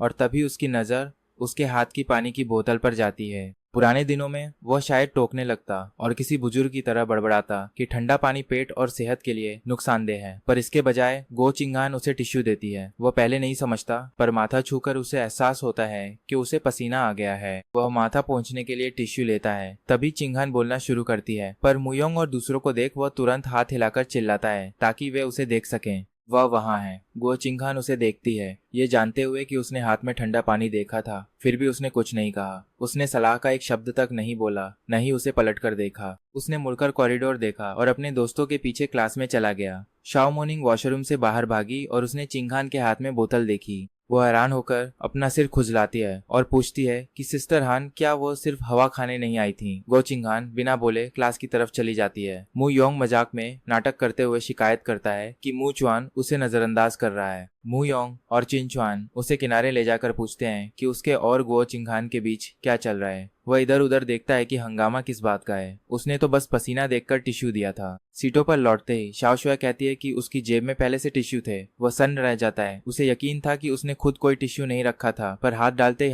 ही उसे करीने से मोड़े हुए टिश्यू मिले। ये यहाँ कब आए? शुवे बताती है कि उसने तब जेब में रखे जब वो सो रहा था। वो सच्चे दिल से उसका शुक्रिया अदा करता है, तो वह चिंगहान से टिश्यू कभी न लेता। शुवे चुपचाप उसे देखती है और फिर वह नींद से जागे लड़के की तरह तुरंत नकली रोने जैसा चेहरा बनाकर माफी मांगता है। अचानक शाओ मोनिंग अपनी नाक रगड़ती है और कांपते हुए सोचती है कि कमरे की हवा इतनी ठंडी क्यों हो गई है। वह सामने की रो में देखती है जहां गो चिंगहान की नजरें मूचवान पर किसी गोंद की तरह टिकी हुई हैं। मॉर्निंग के पीछे हटते ही लिन शियो अपना पेन घुमाकर चिंगहान की तरफ झुकती है और फुसफुसाकर कहती है कि चिंता मत करो। वह जोर देकर कहती है कि मूचवान अब भी उसे चाहता है। चिंगहान का ध्यान इस ओर खींचता है। वह स्पष्टीकरण मांगती हुई नजरों से देखती है तो शिया उसके कपड़ों का विश्लेषण करने लगती है। आमतौर पर वह पीले, गुलाबी या नीले रंग पहनता है या सफेद, और सच कहें तो उसका स्टाइल काफी अलग होता है। शियाओ कहती है कि देखो आज उसने क्या पहना है। चिंगहान को देखने की जरूरत नहीं, उसने पहले ही नोटिस कर लिया था। सवाल का जवाब देने के लिए शाओ मॉर्निंग बीच में कूद पड़ती है और फुसफुसाकर कहती है कि आज उसने काला पहना है, बिल्कुल वैसा ही जैसा खुद चिंगहान ने पहना है। वह इसे कपल आउटफिट बताती है और दावा करती है कि उसने ऐसा जानबूझकर किया है क्योंकि वह उसे पसंद करता है। चिंगहान के होंठ मुस्कुरा उठते हैं और मोनिंग सोचती है कि उसे अचानक इस सब की इतनी चिंता क्यों होने लगी। शियाओ कहती है कि उस लड़के की तरकीबें काफी चालाक हैं। मोनिंग पूछती है कि इसका क्या मतलब है और शियाओ समझाती है कि वह शायद दूरी बनाकर उसे और अपनी तरफ आकर्षित कर रहा है। मोनिंग का दिमाग तो बस गेम, पढ़ाई और सोने में लगा रहता है, जहाँ ऐसी साजिशों की कोई जगह नहीं है। थोड़ी देर हैरानी जताकर वो चुप हो गई। वहीं गो चिंगहान अपना फोन निकालती है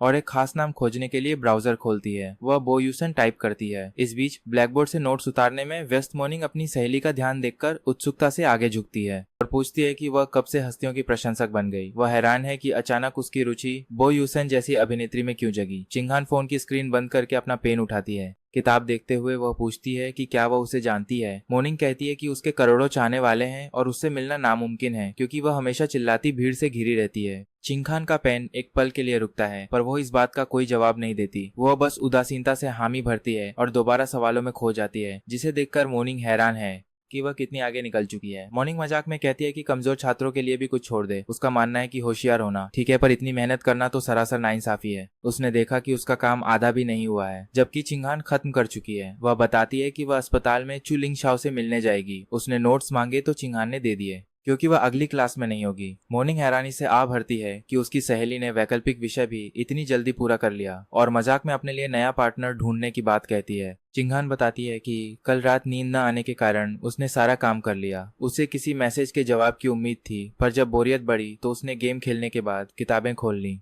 इधर मू चुआन जब मू योंग और दोस्तों के साथ स्नैक्स लेने जा रहा था, तभी किसी ने उसका रास्ता रोक दिया। ऊपर देखने पर उसे खुद से थोड़ी छोटी लड़की दिखी, जिसकी आंखें बेहद चमकीली और साफ थीं। पहली नजर में उसके दिमाग में सिर्फ एक ही शब्द आया, पहला प्यार। एक मासूम, न पा सकने वाले खूबसूरत ख्वाब की तरह। ऐसा लगा मानो ये सारे शब्द केवल उसी के लिए बने हों। सारी बातें अपने आप ही दिमाग में आ गईं। पास खड़े मुयोंग और चिंचुआन भी बिल्कुल यही सोच रहे थे और चुपचाप अपने ग्रुप चैट में उसकी खूबसूरती की तारीफ करने का प्लान बनाने लगे। पहला प्यार कैसी दिखती है? वह लड़का उसकी मिसाल था। वह तमीज से पूछता है कि क्या वे गचिंगहान को जानते हैं। वे तीनों उसकी मौजूदगी देखकर पल भर के लिए हैरान रह जाते हैं। उनके पीछे से शाओ शुइवे और लिनजीशन आते हैं। शुइवे पानी की बोतल आगे बढ़ाकर कहती है कि यह छूट गई थी, लेकिन मुचन अभी भी उस खूबसूरत अजनबी के ख्यालों में खोया हुआ है और उसे थामने के लिए समय पर कोई प्रतिक्रिया नहीं देता। शांत रहकर शुआइवेस बस उसकी बेल्ट पकती है और बोतल को प्यार से उसके गले में लटका देती है, जो वाकई एक व्यावहारिक समाधान था।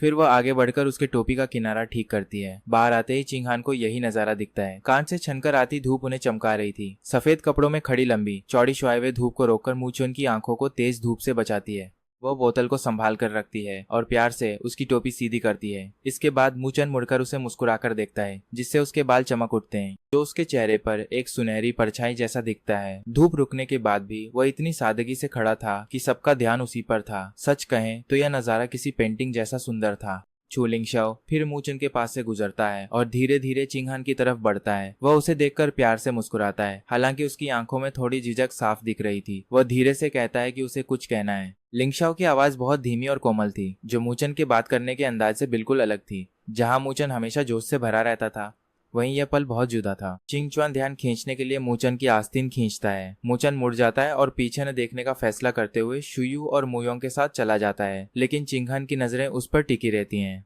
वह उसे तब तक देखती है जब तक वह गलियारे के मोड़ पर ओझल नहीं हो जाता। इसी बीच शाओ मोर्निंग लिंग शाओ को देखकर पूछती है कि आखिर वह यहाँ क्यों आया है। वह सोचती है कि वह अस्पताल में आराम क्यों नहीं कर रहा। क्या उसका पैर चलने लायक भी है? लिंगशाओ अपनी तकलीफ छुपाने की कोशिश करते हुए थोड़ा हिलता है। वह कहता है कि ये बस एक मामूली चोट है और वह संभाल लेगा। उसे इस हालत में देखकर मोर्निंग को खुद पर और ज्यादा पछतावा होने लगता है। वह पूछती है कि क्या कोई जरूरी काम है और उसे चिंगहान के पास ले जाने की पेशकश करती है, पर लिंगशाओ मना करते हुए धीरे से अपना सिर हिला देता है। वह कहता है कि इसकी जरूरत नहीं है और उसे बस सिंघान से बात करनी है। उसकी जिद देखकर मोर्निंग हैरान रह जाती है। वह कभी लिंगशाओ तो कभी सिंघान को देखती है कि यह बात फोन पर क्यों नहीं हो सकती थी। तभी शिंगहान दरवाजे से बाहर आती है। वह दीवार के सहारे आराम से खड़ी हो जाती है और उसकी गहरी विचारमग्न नजरें नीचे देखने लगती हैं। नीचे उसे अभी भी दूर जाते मूचन की पीठ दिख रही थी।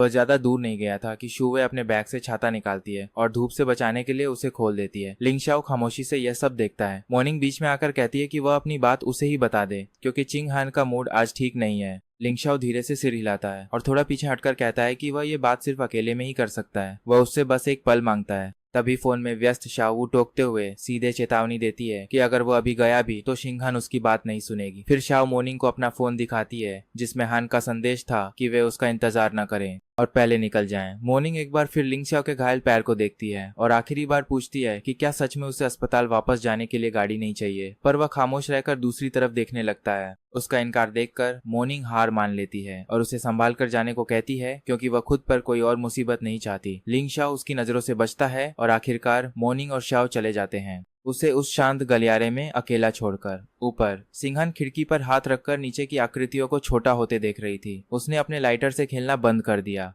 तभी लिंगशाओ धीरे धीरे उसके पास आता है, यह देखते हुए कि उसकी नजरें नीचे सड़क पर टिकी हैं। वह दबी आवाज में हिचकिचाते हुए बात शुरू करता है। सिंघान पीछे नहीं मुड़ती। उसकी शुरुआती खींच अब एक ठंडी और साफ दिखने वाली बेताबी में बदल चुकी थी, क्योंकि वह दूर जाते मूचन को देख रही थी। वह तीखी आवाज में कहती है कि जो कहना है जल्दी कहो।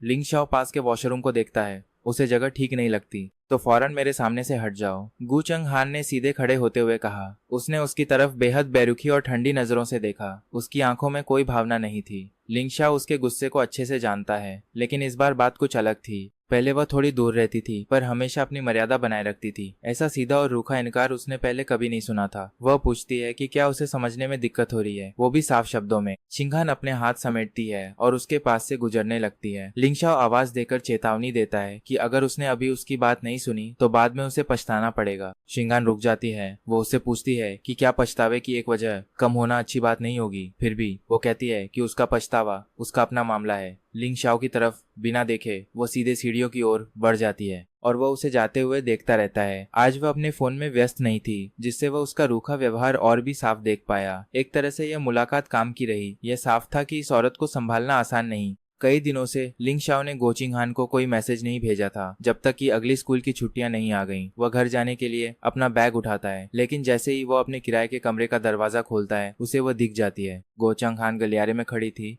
उसका लंबा कद रोशनी को रोक रहा था और वह सिक्के से खेल रही थी। उसे हैरानी हुई कि उसने उसे कैसे ढूंढा, जबकि उसने बस एक बार इसका जिक्र किया था। लेकिन उसने कभी नहीं सोचा था कि वह इसे याद रखेगी, क्योंकि वह ऐसी छोटी बातों पर ध्यान नहीं देती। मूचन, वह सीधे खड़े होते हुए कहती है। वह उसे नीचे देखती है, उसकी साफ कमीज और उसके शांत हाव भाव को महसूस करती है। सलीके से कटे बालों के साथ वो आज काफी तरोताजा लग रहा था। उसकी नजरें उत्सुकता से धीरे धीरे ऊपर की ओर उठती हैं। उसकी कलाइयां बिल्कुल खाली थीं। उन पर कोई एक्सेसरी नहीं थी, यहाँ तक कि वह घड़ी भी नहीं जो उसने उसे दी थी। कृपया हटो, मैं घर जा रहा हूँ, लिंगशाओ सपाट लहजे में कहता है। पर चूंकि गोचिंगहान ने पूरा दरवाजा रोका हुआ था, वह बाहर नहीं निकल सकता था। क्या तुम वाकई ऐसा ही चाहते हो? वह आखिरकार 2 कदम पीछे हटकर रास्ता देते हुए पूछती है। वह थोड़ा झल्लाता है। वह कहना चाहता है कि अपने आप को बहुत बड़ा न समझे, पर तभी उसका ध्यान उसके दूसरे हाथ में पकड़े बैग पर जाता है।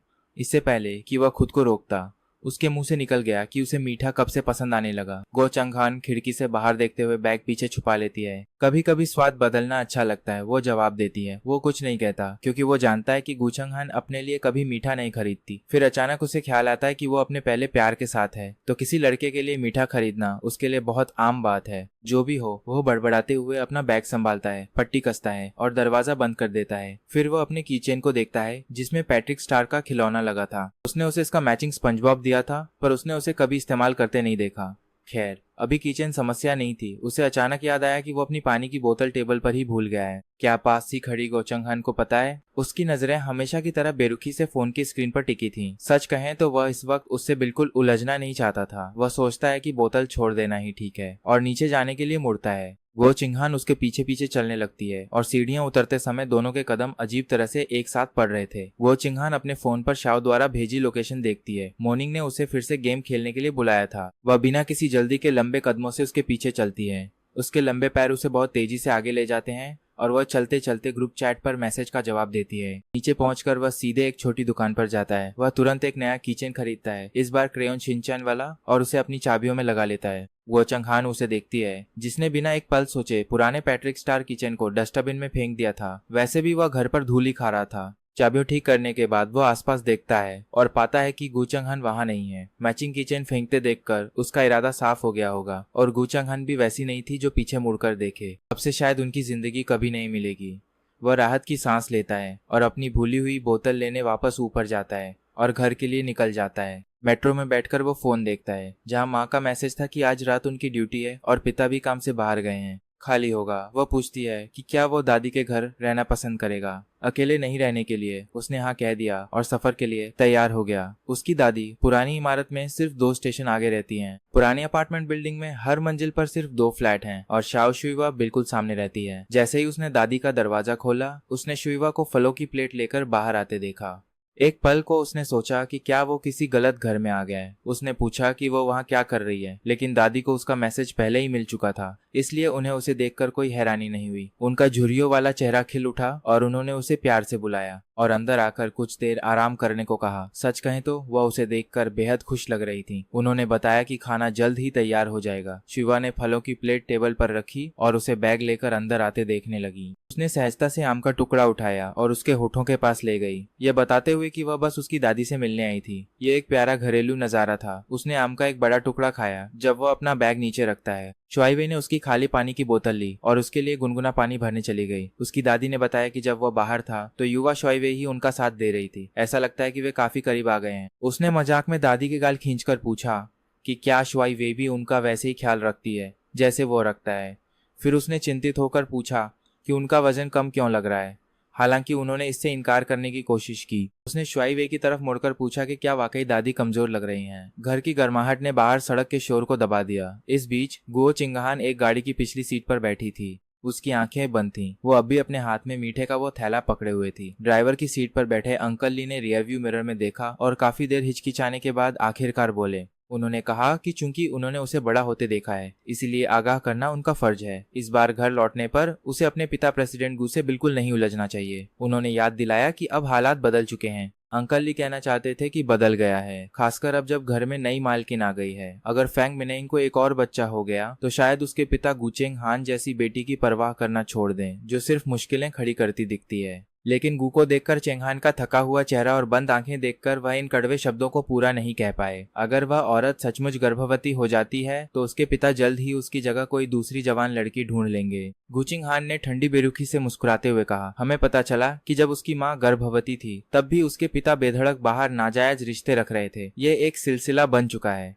बड़े होते हुए उसने अपने पिता को एक के बाद एक प्रेमिका बदलते देखा, जो 2 महीने से ज्यादा अकेले नहीं रह सकते थे। सच कहें तो यह दयनीय है। मिनयिंग को लगता है कि वह खास है क्योंकि वह गू के घर आ गई है, लेकिन कौन जाने कि उसके पिता कब कोई और ढूंढ लें। वो चिंगहान हाथ में मिठाई लेकर घर में आई। वह जूते बदलने के लिए झुकी ही थी कि गुस्से से भरी एक भारी आवाज ने पूछा कि क्या उसे आखिरकार अपना घर याद आया है। वो चिंगहान ने ऐसा बर्ताव किया जैसे उसने कुछ सुना ही ना हो। उसके पिता अपनी इकलौती बेटी को घूर रहे थे, जो अपना सारा समय क्लबों और रेस्ट्रैक पर बिताती है और एक ढंग की छात्रा भी नहीं लगती। वह तभी कॉलेज जाती है जब मन होता है, जो कि काफी दुर्लभ है। कभी वह महीनों गायब हो जाती है, और पिछली बार तो वह गैरकानूनी रेसिंग के कारण खबरों में आ गई थी, जिसने पूरी तरह एक पिता के रूप में उन्हें बदनाम कर दिया था। इन निराशाजनक बातों को सोचकर उसके पिता का सीना गुस्से से भर गया। उन्होंने टेबल से एक फूलों का गुलदस्ता उठाया और गुओ चिंगहान की तरफ फेंक दिया। गुओ चिंगहान ने तो अपनी गहरी काली आंखों से अपने पिता को बेरुखी से देखा और कांटों वाले गुलाबों को सीधे अपने गाल पर लगने दिया। उन तीखे कांटों ने तुरंत उसकी नाजुक गोरी त्वचा पर एक छोटा सा घाव बना दिया। उसके साफ रंग पर वह छोटा सा घाव बहुत गहरा लग रहा था। गुओ चिंगहान ने पलक तक नहीं झपकाई। उसने फर्श पर बिखरी पंखुड़ियों पर एक ठंडी नजर डाली। इस बीच फेंग यूनिंग सोफे से खड़ी हो गई। उसने अपने करीने से सजाए गए फूलों को बिखरते देखा। पिता ने मेज पर हाथ मारते हुए पूछा कि कांटों को काटा क्यों नहीं गया था। फेंग यूनिंग को इस गुस्से के बीच फंसने की उम्मीद नहीं थी। उसने तुरंत वादा किया कि अगली बार वो उन्हें काटना याद रखेगी और उनसे गुस्सा न होने की गुजारिश की। उसने जल्दी से खड़े होकर नौकरों को सफाई के लिए बुलाया। जब फूलों को साफ किया जा रहा था, फेंग यूनिंग ने प्रेसिडेंट गू की पीठ थपथ पाकर उन्हें शांत किया कि चेंग हान की कोई वजह रही होगी। उन्होंने ताना मारते हुए कहा कि वह इतनी छोटी है कि उसकी कोई जायज वजह नहीं हो सकती, लेकिन जैसा कि हम जानते हैं वह यूनिवर्सिटी में है। गू चेंग हान बिना जूते बदले सीधे पंखुड़ियों के ऊपर से ऊपर जाने लगी। तभी यूनिंग ने उसके हाथ में थैला देखा। उसने इशारा किया कि चेंग हान उनके लिए एक तोहफा भी लाई है, और बेटी के कदम रखते ही गुस्सा होने पर उन्हें टोका। यूनिंग उन्हें दिलासा देती रही।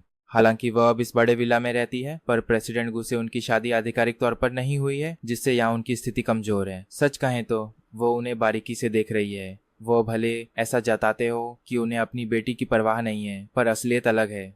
दिल की गहराइयों में वह अब भी उसकी परवाह करते हैं। हम इसे उस तरह से देख सकते हैं जैसे उन्होंने गुस्से में फूलों का गुलदस्ता फेंका। अगर वह सचमुच उसे चोट पहुंचाना चाहते तो वे किसी कांच के गिलास या नुकीली चीज को उठाते जिससे खून निकल आता। इसके बजाय उन्होंने बिना नुकसान पहुंचाने वाले फूलों को चुना। फिर भी चेंग हान के चेहरे पर लगा छोटा सा कट देखकर वह खुद से ज्यादा परेशान और नाराज लग रहे थे। चेंग हान ने बेरुखी से थैला उठाकर कहा कि वह इसे बॉयफ्रेंड के लिए लाई है, उनके लिए नहीं। मिनेंग ने पूछा कि वह इतनी बेरहम क्यों है। चिंगहान ने ताना मारा कि अगर इस गुस्से से उन्हें दिल का दौरा पड़ गया तो आखिरकार वो उनकी जायदाद की वारिस बन सकती है। कितना प्यारा ख्याल है ना। प्रेसिडेंट गू, जो अभी शांत होना शुरू ही हुए थे, इस बगावती बात पर गुस्से से कांपने लगे। उनके चेहरे की मांसपेशियां गुस्से में सिकुड़ने लगी। वे उस पर चिल्लाए कि यहाँ से चली जाओ। यूनिंग ने घबराते हुए तुरंत उनकी कलाई पकड़ ली और इस पारिवारिक ड्रामे में बीच बचाव करने लगी। उसने चैंग हान को याद दिलाया कि वह उनकी इकलौती बेटी है और वह ऐसे अपने पिता से इतनी बदतमीजी से बात कैसे कर सकती है। उसने लड़की से तुरंत माफी मांगने को कहा। गुओ चिंगहान सीढ़ियों पर बीच में ही रुक गई। उसका अक्स उस भव्य हॉल की पृष्ठभूमि में जम गया। उसने धीरे से अपना सिर घुमाया और सीढ़ियों से नीचे खड़े उस जोड़े को देखते हुए उसके होठों पर एक कड़वी मुस्कान तैर गई। उसकी आंखों में साफ नफरत थी। उसकी आंख के पास कांटे का लाल निशान उसके देखने में एक विद्रोही तेवर जोड़ रहा था। उसने यूनिंग से पूछा कि वह खुद को क्या समझती है। उसने कहा कि वह उस आदमी की चिंता करे जिसे उसने चुराया है, क्योंकि उसके नए घोटाले अभी भी ट्रेंड कर रहे हैं। ये बात सीधे दिल पर लगी। प्रेसिडेंट गू सोफे से झटके से खड़े हो गए। यूनिंग का हाथ पीछे झटक दिया और सीढ़ियों की तरफ अपनी बेटी की ओर बढ़े। सीढ़ियों के पास दोनों लगभग आमने सामने खड़े थे, क्योंकि बिजनेस की दुनिया में सालों बिताने के बाद भी पिता का रुतबा हमेशा दमदार रहा है। उनका शरीर बिल्कुल फिट है और उसमें अधेड़ उम्र का मोटापा कहीं भी दिखाई नहीं देता, और उनके आसपास एक ऐसा रोब रहता है जो चिंगान पर भारी पड़ता है। फिर भी उसकी आंखों की बेरुखी ने चिंगारी का काम किया और उसके पिता के गुस्से को पूरी तरह भड़का दिया। चिंगान मानो गुस्से की आग को हवा देते हुए पूछती है कि वह उन छोटी मोटी अभिनेत्रियों को घर क्यों नहीं लाए जिन्हें वह आजकल लाइन मार रहे हैं। प्रेसिडेंट गू ने अपने गुस्से को दबाया और बेहद डरावनी आवाज में बोले, उन्होंने उसे तुरंत खाना खाने का हुक्म दिया। उन्होंने पूछा कि क्या वो कुछ खा भी पाएगी या बाहर से ही पेट भरकर आई है। यूनिंग बीच बचाव करने के लिए तुरंत आगे बढ़ी और चेंग हान से कहा कि उसके पिता बस अपनी चिंता जता रहे हैं और उसे इस तरह कड़वा बोलने से मना किया। चेंग हान की उंगलियां मिठाई के थैले से छुईं और उसने बड़ी बेरुखी से जवाब दिया कि वह ऐसी ही है। उसने कहा कि अगर वे उसका बर्ताव बर्दाश्त नहीं कर सकते तो उसे वापस बुलाना बंद कर दें। उसके पिता ने कहा कि उनके पास एक खबर है। प्रेसिडेंट गू ने अपना सिर दबाते हुए बुदबुदाया कि वह उसे अभी बता रहे हैं ताकि वह बाद में यह शिकायत न करे कि उसे पहले बता रहे हैं कि बुदबुदाया। प्रेसिडेंट गू ने अपना सिर दबाते हुए बुदबुदाया कि वह उसे अभी बता रहे हैं, नहीं बताया गया। चिंगान थोड़ी देर चुप रही और फिर उसके होठों पर एक नफरत भरी मुस्कान आ गई। वह लकड़ी की रेलिंग के सहारे टिक गई। उसने अपनी भौहें उठाकर इशारा किया कि वे अपनी बात कहें। दोनों के बीच तनाव बढ़ता देखकर यूनिंग पिता और बेटी के बीच आई और घोषणा की कि वे दोनों आधिकारिक तौर पर अपनी शादी रजिस्टर करने वाले हैं, और पूछा कि क्या वे किसी बाहरी से आशीर्वाद चाहते हैं। अचानक चेंग हान को पेट में घबराहट महसूस होने लगी। हाल ही में यह घुटन और घृणा महसूस होना काफी आम हो गया था। सीने को दबाते हुए वह तेजी से दरवाजे की तरफ बढ़ी, लेकिन उसके पिता की सख्त आवाज ने उसे फिर से रोक दिया। उन्होंने बताया कि अब से हर छुट्टियों में यूनिंग का बेटा यहाँ रहने के लिए आएगा। विला में वो उससे तमीज से बात करने को कहता है, पर उसकी बात खत्म होने से पहले ही किंगान वहां से निकल जाती है। वो भागकर बाहर आती है और सड़क किनारे कूड़ेदान पर झुककर उल्टी करने लगती है। हालांकि अंदर कुछ बचा नहीं था। वो कमजोरी से पास के पत्थर के बेंच पर बैठ जाती है। अंधेरे में उसके फोन की स्क्रीन चमकती है जिसमें पिता का मैसेज था। वो बिना देखे ही स्क्रीन को तुरंत बंद कर देती है। वो मैसेज देखने की जहमत तक नहीं उठाती। सच कहें तो उसके पिता की हरकतें हमेशा उसका खून खौला देती हैं। उसे लगता है जैसे वो खुद उनके इस गंदे खेल का हिस्सा बन गई हो। वो हमेशा अपने दिल की सुनने वालों में से रही है। उसके आसपास के ज्यादातर लोग भी ऐसे ही थे, जो कभी वफादार होने का दिखावा नहीं करते थे। लेकिन उसके पिता की नैतिक मर्यादाओं की कमी और एक के बाद एक प्रेमिकाएं बदलना सच में उसे अंदर से बीमार कर देता था। यूनिंग ने आखिरकार उनसे शादी का रजिस्ट्रेशन करवा ही लिया। ये चिंग हान के लिए सच में हैरान करने वाला था। उसकी माँ को गुजरे एक दशक से ज्यादा हो चुका था और ये उनसे शादी करने वाली तीसरी औरत थी जो एक बेटा भी ले आई थी। लगता है प्रेसिडेंट गू इस बार वाकई गंभीर हैं। विला के बाहर घनी रात में चिन्हान अकेली बैठी है। उसे अंदाजा भी नहीं कि वो वहाँ कब से है। तभी अचानक उसका फोन जल उठता है।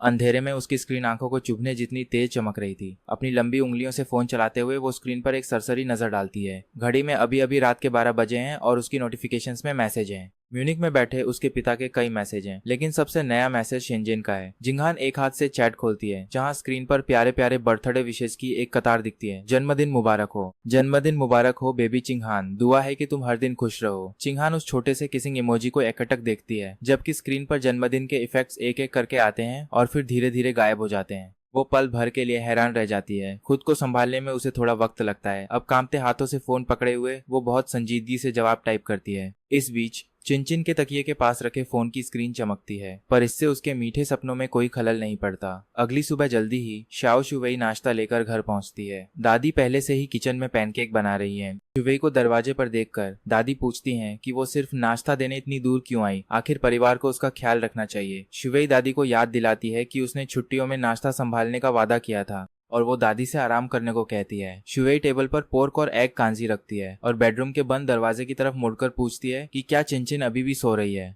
दादी आह भरते हुए कहती हैं कि उन्हें नहीं पता वो लड़की किस वक्त सोई। वो हमेशा उसे देर रात तक न जागने को कहती हैं, पर वो सुनती ही नहीं। चूंकि वो इतने दिनों बाद घर आई है, इसलिए दादी ने उसके पसंदीदा पैनकेक बनाने का फैसला किया। तभी अंदर से आवाज आती है, दादी मैं सच में रात को गेम नहीं खेल रही थी। चिनचिन जम्हाई लेते हुए दरवाजा खोलती है और अपनी सफाई देती है और फिर मुंह हाथ धोने बाथरूम की तरफ भागती है। जब वो बाहर आती है तो शाओ शुवेई उसे एक तौलिया पकड़ाती है और मुंह पोंछकर नाश्ते के लिए तैयार होने को कहती है। वो तौलिया ले लेती है, पर अभी खाने के मूड में नहीं है। चेहरे का पानी पोंछते हुए वो शिकायत करती है कि उसने अभी तक ब्रश भी नहीं किया है। वो थोड़ा वक्त मांगती है और वापस अपने कमरे की तरफ भागती है। शुवेई जानती है कि वो सिर्फ अपना फोन लेने गई है, इसीलिए वो टेबल पर चुपचाप इंतजार करती है। वहीं दादी बेपसी से सिर हिलाती है। लगता है ये लड़की बिना फोन देखे ब्रश भी नहीं कर सकती। ये तो चमत्कार ही है कि वो खाना खाना नहीं भूली। शुवेई को खुद थोड़ा अजीब लगता है और वो घबराकर अपना चश्मा ठीक करती है। और जैसा कि तय था, दादी का रोज का लेक्चर शुरू हो जाता है। वो बड़बड़ाती है कि जब परिवार में बाकी सबकी आंखें बिल्कुल ठीक हैं, तो सिर्फ वही चश्मा क्यों लगाती है। तभी अचानक बेडरूम से एक बहुत तेज चीख सुनाई देती है। आवाज इतनी अचानक थी कि शुवेई और दादी के हाथ से चॉपस्टिक छूटते छूटते बची। दोनों हड़बड़ाकर उठती हैं और देखने भागती हैं कि क्या हुआ। वो घबराकर चिनचिन को पुकारती हैं। तभी दादी दरवाजा खोल देती हैं। शुवेई भी उनके ठीक पीछे थी। वो देखती हैं कि चिनचिन बदहवास हालत में बिस्तर के पास घुटनों के बल बैठी है। वो अपना फोन पकड़े हुए है और तकिए पर अपना सिर पटकते हुए रो रही है कि वो पूरी तरह बर्बाद हो गई। दादी प्यार से उसके बाल सहलाते हुए सुबह सुबह ऐसी बकवास बंद करने को कहती हैं। पर चिनचिन को लगता है कि इस गड़बड़ को सुधारा नहीं जा सकता। वो पूरी तरह खत्म हो चुकी है। वो टकटकी लगाकर देखती है उस शेड्यूल्ड मैसेज को जो उसने आधे महीने पहले सेट किया था। उसे अपनी गलती पर बहुत पछतावा हो रहा था। वो शिनहान को अपनी कॉन्टैक्ट लिस्ट से डिलीट करना कैसे भूल गई, और उससे भी बुरा, वो मैसेज को कैंसिल करना भूल गई। शुवेई स्क्रीन देखने के लिए आगे झुकती है और समझ जाती है कि ये एक ऑटोमेटिक मैसेज था। चिनचिन मायूसी में अपना सिर पीछे झुकाते हुए फोन शुवेई के हाथों में थमा देती है। वो कहती है कि उसे अब ये टूटा फूटा फोन नहीं चाहिए और इल्जाम लगाती है कि ये मैसेज शुवेई ने ही भेजा होगा। शुवेई साफ मना करती है, जबकि दादी उत्सुकता से चैट देखती हैं और मुस्कुराते हुए उसे जोर से पढ़ती हैं। बेबी चिंग चिंग कहती है, happy birthday baby Ching on. अरे वाह, आजकल के नौजवानों के बात करने का अंदाज भी गजब है। इनके पास शब्दों की कोई कमी नहीं होती। दादी चिनचिन का हाथ पकड़ती हैं और उनकी आंखों में शरारत तैरने लगती है। वो पूछती हैं कि क्या वो कोई सीक्रेट अफेयर चला रही है। वो सोचती हैं कि ये शिनहान किस परिवार का लड़का है। शुवेई बगल से ठंडी हंसी हंसती है। चिनचिन के इतने लंबे और भावुक मैसेज के बदले में सामने वाले ने सिर्फ एक रूखा सा थैंक यू लिखा था, बिना किसी अतिरिक्त शब्द के। बस एक ठंडा सा फुल स्टॉप। वाक्य के आखिर में वो बिंदी। चिनचिन दांत पीसते हुए शुवेई को घूरती है और सारा दोष उस पर मरने की कोशिश करती है कि फोन शुवेई ने इस्तेमाल किया था। वो इसे मजाक साबित करने की कोशिश करती है क्योंकि शुवेई हंस रही है। लेकिन क्या कोई इस पर यकीन करेगा। दादी मुस्कुराती हैं और बीच बचाव करते हुए कहती हैं कि ये कोई बड़ी बात नहीं है और इस पर गुस्सा होने की जरूरत नहीं है। वो उसे नाश्ते के लिए तैयार होने को कहती हैं। लेकिन चिनचिन ड्रामेबाजी करते हुए दादी की कमर से लिपट जाती है। वो कहती है कि उसे बिल्कुल भूख नहीं है, पर दादी जोर देती है कि उसे उनके हाथ के बनाए मीट पाई खाने ही होंगे। दूसरी तरफ चिंगहान अकेली होटल के कमरे में लौटती है। उसने कल रात शाओ मॉर्निंग के मैसेज का जवाब नहीं दिया था। वो मानती है कि मॉर्निंग अभी अस्पताल में है और उसे शायद काम पर रखी गई नर्स का पता चल चुका है। जिंगहान समझाने के लिए बहुत थक चुकी है। तभी उसके पिता एक बर्थडे बैंक्वेट की लोकेशन भेजते हैं। ये पार्टी जश्न के बहाने रखी गई थी, पर असल में सिर्फ एक बिजनेस मीटिंग थी। वो बड़े से बेड पर गिर पड़ती है और खाली नजरों से सीलिंग को ताकती है।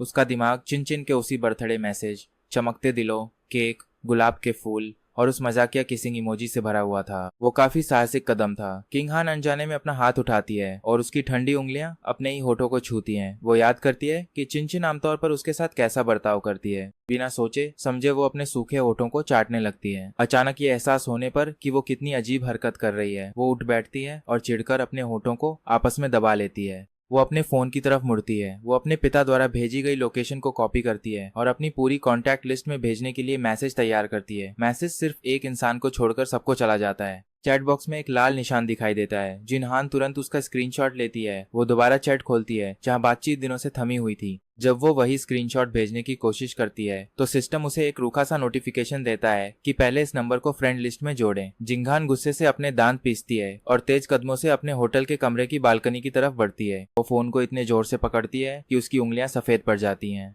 गुस्से से उसकी छाती धड़क रही थी। सच में उसने उसे ब्लॉक कर दिया था। उसका हर मैसेज मिटा दिया गया था और वो पागलों की तरह उस चैट बॉक्स को ताक रही थी। सच कहें तो ये बेहद बकवास था। बालकनी में न जाने कितनी देर खड़े रहने के बाद उसके पिता का फोन आता है जो उसे जल्दी आने को कहते हैं। तभी चिन्हान को महसूस होता है कि उसके कपड़े ठंडे पसीने से भीग चुके हैं। वो तुरंत फोन काटती है और मुंह पर ठंडा पानी छिड़कने के लिए सिंक की तरफ बढ़ती है। वो अपना चेहरा रगड़ती है जब तक कि गाल लाल न हो जाएं। तभी उसे चेहरे के घाव में जलन महसूस होती है। खून की एक छोटी बूंद बाहर आती है और वो तुरंत टिश्यू पेपर से घाव को दबाती है। ठीक उसी वक्त उसके पिता का एक और मैसेज आता है। चिंगहान फोन टेबल पर उल्टा रख देती है। वो खुद को शांत करने के लिए नहाती है, कपड़े बदलती है और बाहर निकल जाती है। इस बीच शुवेई अपना इन्विटेशन कार्ड देखती है। फोन पर एक मैसेज आता है न्यू डिस्ट्रिक्ट के मिंग मिंग एवेन्यू पर मौजूद शिंगशिंग होटल का पता। ये चिंगहान की बर्थडे पार्टी का न्योता है। इस बीच चिनचिन फोन पर बात करते हुए अपना बैग संभालती है। उसकी कलाई पर हमेशा की तरह पानी की बोतल लटकी है। वह अपने दोस्तों से मिंग मिंग एवेन्यू वाले पते की पुष्टि करती है। वह उनसे कोर्ट पर ही खेलने को कहती है और बताती है कि वह और शुइमे सबवे से आएंगी। फोन काटने के बाद वह देखती है कि शुइवा अभी भी हैरान खड़ी है। वो उसे जल्दी से जूते पहनने को कहती है, लेकिन शुइवा के दिमाग में कुछ और ही चल रहा है। वो अचानक पूछती है कि क्या उसने सचमुच ब्लॉक कर दिया है। चिंग हान की सारी कॉन्टेक्ट डिटेल्स को चुन चुन पल भर के लिए रुकती है और हाँ कहती है। शुवेई अपना फोन दिखाती है जिसमें वही बर्थडे इन्विटेशन है। चुन चुन हैरान है कि शुवेई ने उसे कब कॉन्टेक्ट में जोड़ा। शुवेई बताती है कि उसने उसे क्लास ग्रुप चैट से तब जोड़ा था जब काउंसलर ने कुछ फॉर्म भरने में मदद मांगी थी। चिन इसे नजरअंदाज कर देती है। वह इसे एक आम मैसेज मानकर उसे चिंता न करने को कहती है। शुवेई सोचती है कि क्या शिंगहान को पता चल गया होगा कि वह ब्लॉक है। चुन हंसकर कहती है कि शिंगहान आखिर कर ही क्या लेगी। वह शुवेई को दरवाजे की तरफ धकेलते हुए कहती है कि ज्यादा मत सोचो। चिनचान उसे चिढ़ाना बंद करने और जल्दी बाहर चलने को कहती है क्योंकि शिनचिन चुआन और बाकी लोग टेनिस कोर्ट पर इंतजार कर रहे हैं। उन्होंने इस मैच की प्लानिंग बहुत पहले की थी और पूरा ग्रुप काफी समय से इंतजार कर रहा है। सुईवेई चिनचुन का स्पोर्ट्स बैग लेने के लिए हाथ बढ़ाती है। वह उसे चिढ़ाते हुए कहती है कि पानी की बोतल और बैकपैक दोनों साथ लेकर वो वैसी बच्ची लगती है जो बड़ी होना ही नहीं चाहती। चिनचुन मजाक में अपना बचाव करती है। वह मदद के लिए शुक्रिया कहकर अपनी इस आदत का बचाव करती है। उसकी आंखें फोन पर टिकी हैं, जहां वह बो यूशी की तस्वीरें देख रही है। वह यूशी की सुंदरता पर आ भरती है, जबकि शुवेई बस स्क्रीन की तरफ नजर डालती है। इस बीच शिंगशिंग होटल का बैंक्वेट हॉल शानदार सुनहरे रंग में सजा है। फॉर्मल कपड़ों में आए मेहमान हाथ में गिलास पकड़े छोटे छोटे ग्रुप्स में आपस में बात कर रहे हैं। रेड वाइन के गिलासों के बीच बाहर से भारी दरवाजे धीरे से खुलते हैं और शिंगहान अंदर कदम रखती है। उसने काले रंग का खूबसूरत इवनिंग गाउन पहना है। भले ही यह सिंपल है, लेकिन उसके फिगर पर बेहद फबता है। झूमरों की रोशनी में उसका गोरा रंग दमक रहा है। उसकी नाजुक कॉलर बोन और सुंदर जॉ लाइन उसे एक जादुई खूबसूरती देती हैं। उसे वादे के मुताबिक वहां देखकर उसके पिता अपने पास खड़े व्यक्ति की तरफ मुड़ते हैं। वह हंसते हुए कहते हैं कि इस लड़की ने शायद हमारी बातें सुन ली थीं, क्योंकि नाम लेते ही वो सामने आ गई। वह अधेड़ उम्र का आदमी मुस्कुराता है और टोस्ट के लिए अपना गिलास उठाता है। उसके बगल में एक मुस्कुराता हुआ नौजवान खड़ा है। वह अपने पिता से चिन्हान से बात करने जाने की इजाजत मांगता है। पिता प्यार से मुस्कुराते हुए सिर हिला देते हैं। दोनों ही परिवार स्टेटस के मामले में बिल्कुल बराबर के हैं। इनके बीच दोस्ती या शादी का रिश्ता दोनों के बिजनेस के लिए बहुत फायदेमंद होगा। चिंगहान के पिता उस नौजवान को अपनी बेटी की तरफ जाते हुए देखते हैं और मुस्कुराते हुए एक ठंडी सांस लेते हैं। जियोंग यूशिन फुर्तीले कदमों से आगे बढ़ते हुए उसे आवाज देता है। शिंगहान एक बेरुखी भरी नजर से उसकी तरफ सिर उठाकर देखती है। उसकी आवाज में कोई भावना नहीं है। यूशिन शालीनता से उसके सामने खड़ा है। चिंगहान के कंधे पर हल्के घुंघराले बाल बिखरे हैं और नीचे देखने पर उसकी लंबी पलकों का साया चेहरे पर पड़ रहा है। उसकी गहरी आंखों में एक ठंडी दूरी साफ दिखती है। उसका लंबा कद और अनोखा अंदाज ऐसा है जिसकी कोई नकल नहीं कर सकता। एक तरफ शालीनता और दूसरी तरफ बेरुखी का अनोखा संगम। चिंगहान कमरे में एक बेरुखी भरी नजर डालती है और वेटर की ट्रे से शैंपेन का गिलास उठा लेती है। वो यूशिन को पार कर हॉल के अंदर जाने की कोशिश करती है, लेकिन वह हिम्मत करके उसका हाथ पकड़ लेता है। यूशिन कहता है कि उसके पिता ने खास तौर पर उसे उसके साथ रहने को कहा है, इसलिए बड़ों के पास जाने की जरूरत नहीं। चिंगहान रुकती है और मुड़कर देखती है। वह धीरे से अपना हाथ छुड़ाती है। उसकी ठंडी आवाज में हैरानी है जब वो पूछती है कि वे दोनों आखिर करेंगे क्या। यूशिन के कान शर्म से लाल हो जाते हैं और वह हाँ में सिर हिलाते हुए याद दिलाता है कि बचपन में वे कैसे साथ खेला करते थे। वह सुझाव देता है कि इस उबाऊ पार्टी के खत्म होने के बाद उन्हें उसके पिता के नए टेनिस कोर्ट चलना चाहिए। शिंगहान बस इतना कहती है कि कोर्ट पर बहुत भीड़ होती है। वह जाने से साफ मना कर देती है और शैंपेन का एक बड़ा घूंट लेकर कमरे के कोने में रखे सोफे पर बैठ जाती है। वह लापरवाही से अपना आधा भरा गिलास टेबल पर रख देती है। यूशिन जोर देकर कहता है कि वो उनका प्राइवेट कोर्ट है और वो तुरंत उसे खाली करवा देगा। चिंगहान बिना उसकी तरफ देखे बस अपने फोन पर शाओ मॉर्निंग के लगातार आ रहे मैसेजेस देख रही है। मॉर्निंग घबराकर पूछ रही है कि उसे अचानक इस बर्थडे पार्टी में क्यों बुलाया गया है। शिंगहान एक हाथ से टाइप करते हुए कहती है कि आने की कोई जरूरत नहीं है। वह इस जगह को दिखावेबाजों से भरी बताती है, पाखंडियों और दिखावा करने वालों से भरा। मॉर्निंग इसके जवाब में केवल कई सारे डॉट्स भेज पाती है। शिंगहान की नजरें अनजाने में फिर से उस ब्लॉक चैट विंडो पर चली जाती हैं, जहां एक लाल विस्मयादिबोधक चिन्ह यानी एक्सक्लेमेशन मार्क चुभ रहा है, जिसे वो नजरअंदाज नहीं कर पा रही। वह अलसाए और बेपरवाह भाव से यूशिन की तरफ देखती है और पूछती है कि उसका वह टेनिस कोर्ट आखिर है कहाँ। यूशिन तुरंत खुशी और जीत की मुस्कान के साथ सीधे खड़ा हो जाता है और उसे तुरंत वहां ले जाने की पेशकश करता है। वह वादा करता है कि मैनेजर से कहकर कोर्ट खाली करवा देगा क्योंकि वो पास ही है। लाउंज में बस 10 मिनट रुकना होगा। चिंगहान हल्का सा सिर हिलाती है। वह अपना गिलास उठाकर एक बार में वाइन खत्म करती है और जाने के लिए उठ खड़ी होती है। वह बाहर निकलती है और खुश यूशिन उसके पीछे हो लेता है। वह साथ चलने की जल्दी में है। उन्हें इतनी जल्दी साथ जाते देख चिंगहान के पिता मंजूरी में देखते हैं। वह कुछ नहीं कहते और इस प्रगति से खुश हैं। जैसे ही चिंगहान कार का दरवाजा खोलकर अंदर बैठती है, यूशिन भी उसके पीछे पिछली सीट पर बैठ जाता है। उसी पल उसके फोन पर पिता का मैसेज आता है जो उसे यूशिन के साथ वक्त बिताने को कहता है। चिंगहान के मन में अचानक चिढ़ की एक लहर दौड़ जाती है जो उसके सीने में कांटे की तरह चुभती है। सच कहें तो उसका टेनिस खेलने का कोई मूड नहीं था। उसे समझ नहीं आ रहा था कि वह जाने के लिए राजी क्यों हो गई। वह खुद को समझाती है कि ये बस मूड स्विंग्स हैं। किसी दोस्त को डिलीट करना कोई बड़ी बात नहीं है ना। चिंगहान इन विचारों से खुद को शांत करने की कोशिश करती है, जबकि बगल में बैठा यूशिन उसकी इस कशमकश से बिल्कुल बेखबर है।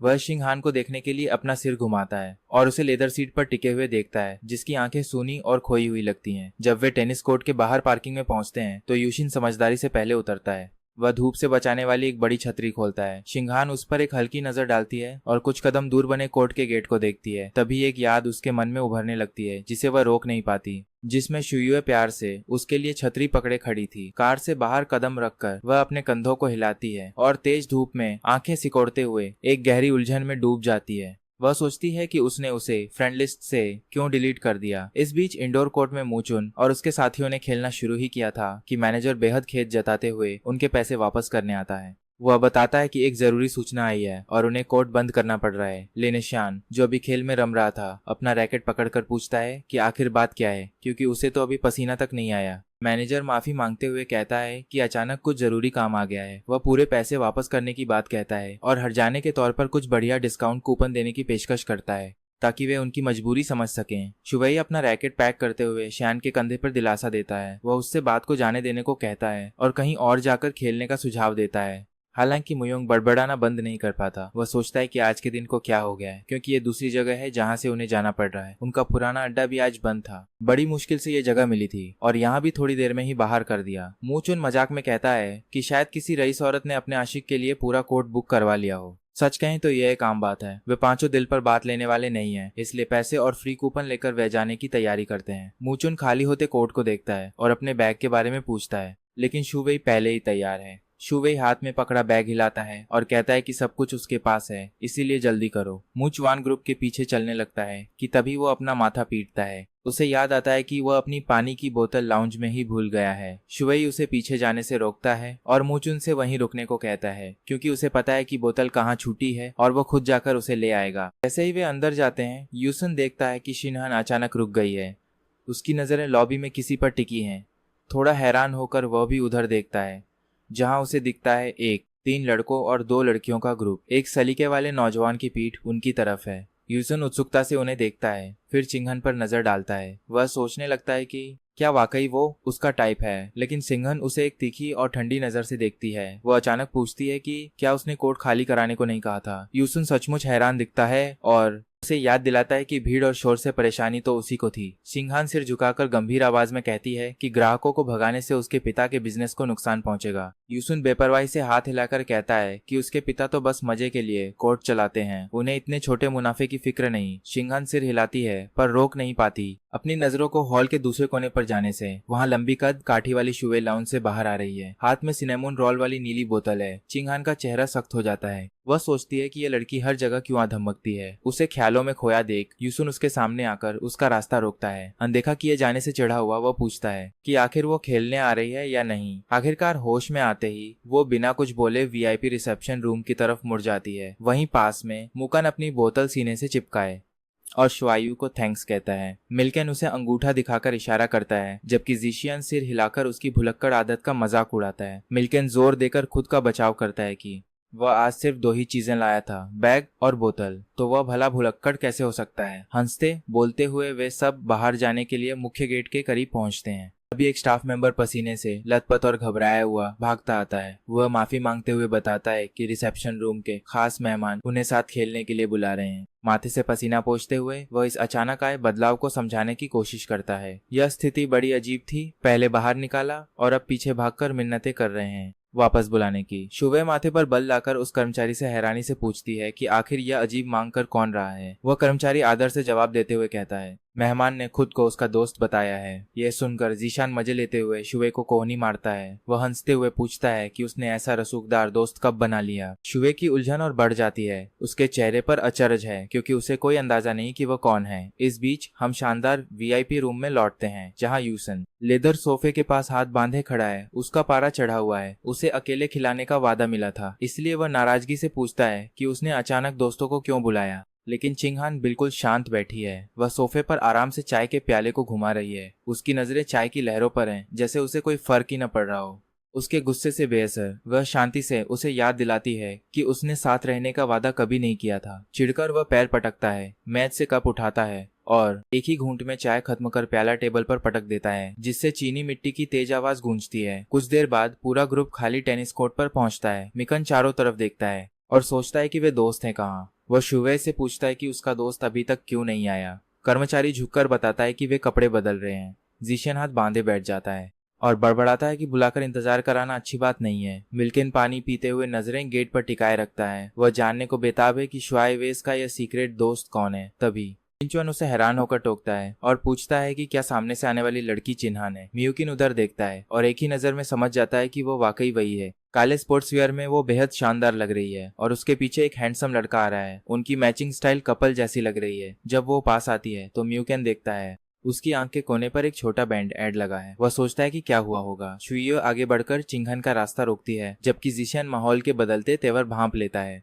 जीशियन बगल में खड़ा होकर सीधे पूछता है कि क्या उसने ही उन्हें बुलाया है, लेकिन चिन्हान जैसे ही मुकिन को देखने की कोशिश करती है, बाकी दोनों उसका रास्ता रोक लेते हैं। वह मुस्कुराकर पूछता है क्या वे टेनिस नहीं खेलना चाहते। शुयू तीखी नजरों से उस पर नकली दोस्त बनने का आरोप लगाती है और पूछती है कि क्या यह कुछ ज्यादा नहीं हो गया, पर सिंघन बस बेपरवाह बनी रहती है। यह हद पार करना नहीं, खुली बेशर्मी थी। म्यूकेन चुपचाप शुइवा की आस्तीन खींचकर वहां से चलने को कहता है। सिंघान की नजरें तुरंत उसके हाथ पर टिक जाती हैं जो कपड़े को थामे था। वह सिर उठाकर हंसती है और पूछती है कि क्या वह एक खेल से डर गया। जीशियन भड़कर कहता है कि वह नहीं डरता और खुद पहले जाने की जिद करता है। म्यूकन शुयू का हाथ छोड़ देता है। वह भूल गया था कि जीशियन कितना उतावला और लापरवाही हो सकता है। सिंघान उसकी हिम्मत देखकर सिर हिलाती है और बाकी खिलाड़ियों को आगे बुलाती है।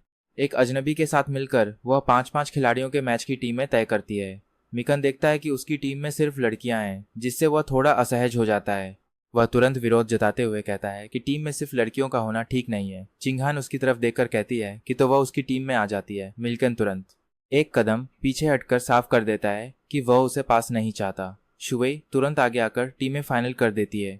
शुरुआत के लिए जैसे ही शाओमोनिंग रैकेट लेकर आती है, सब मान बैठते हैं कि शुवे ही सामने आएगी, लेकिन वह शीशान के कंधे पर हाथ रखकर उसे अच्छे से खेलने को कहती है। लाचार होकर शीशान बेमन से कोर्ट पर उतरता है।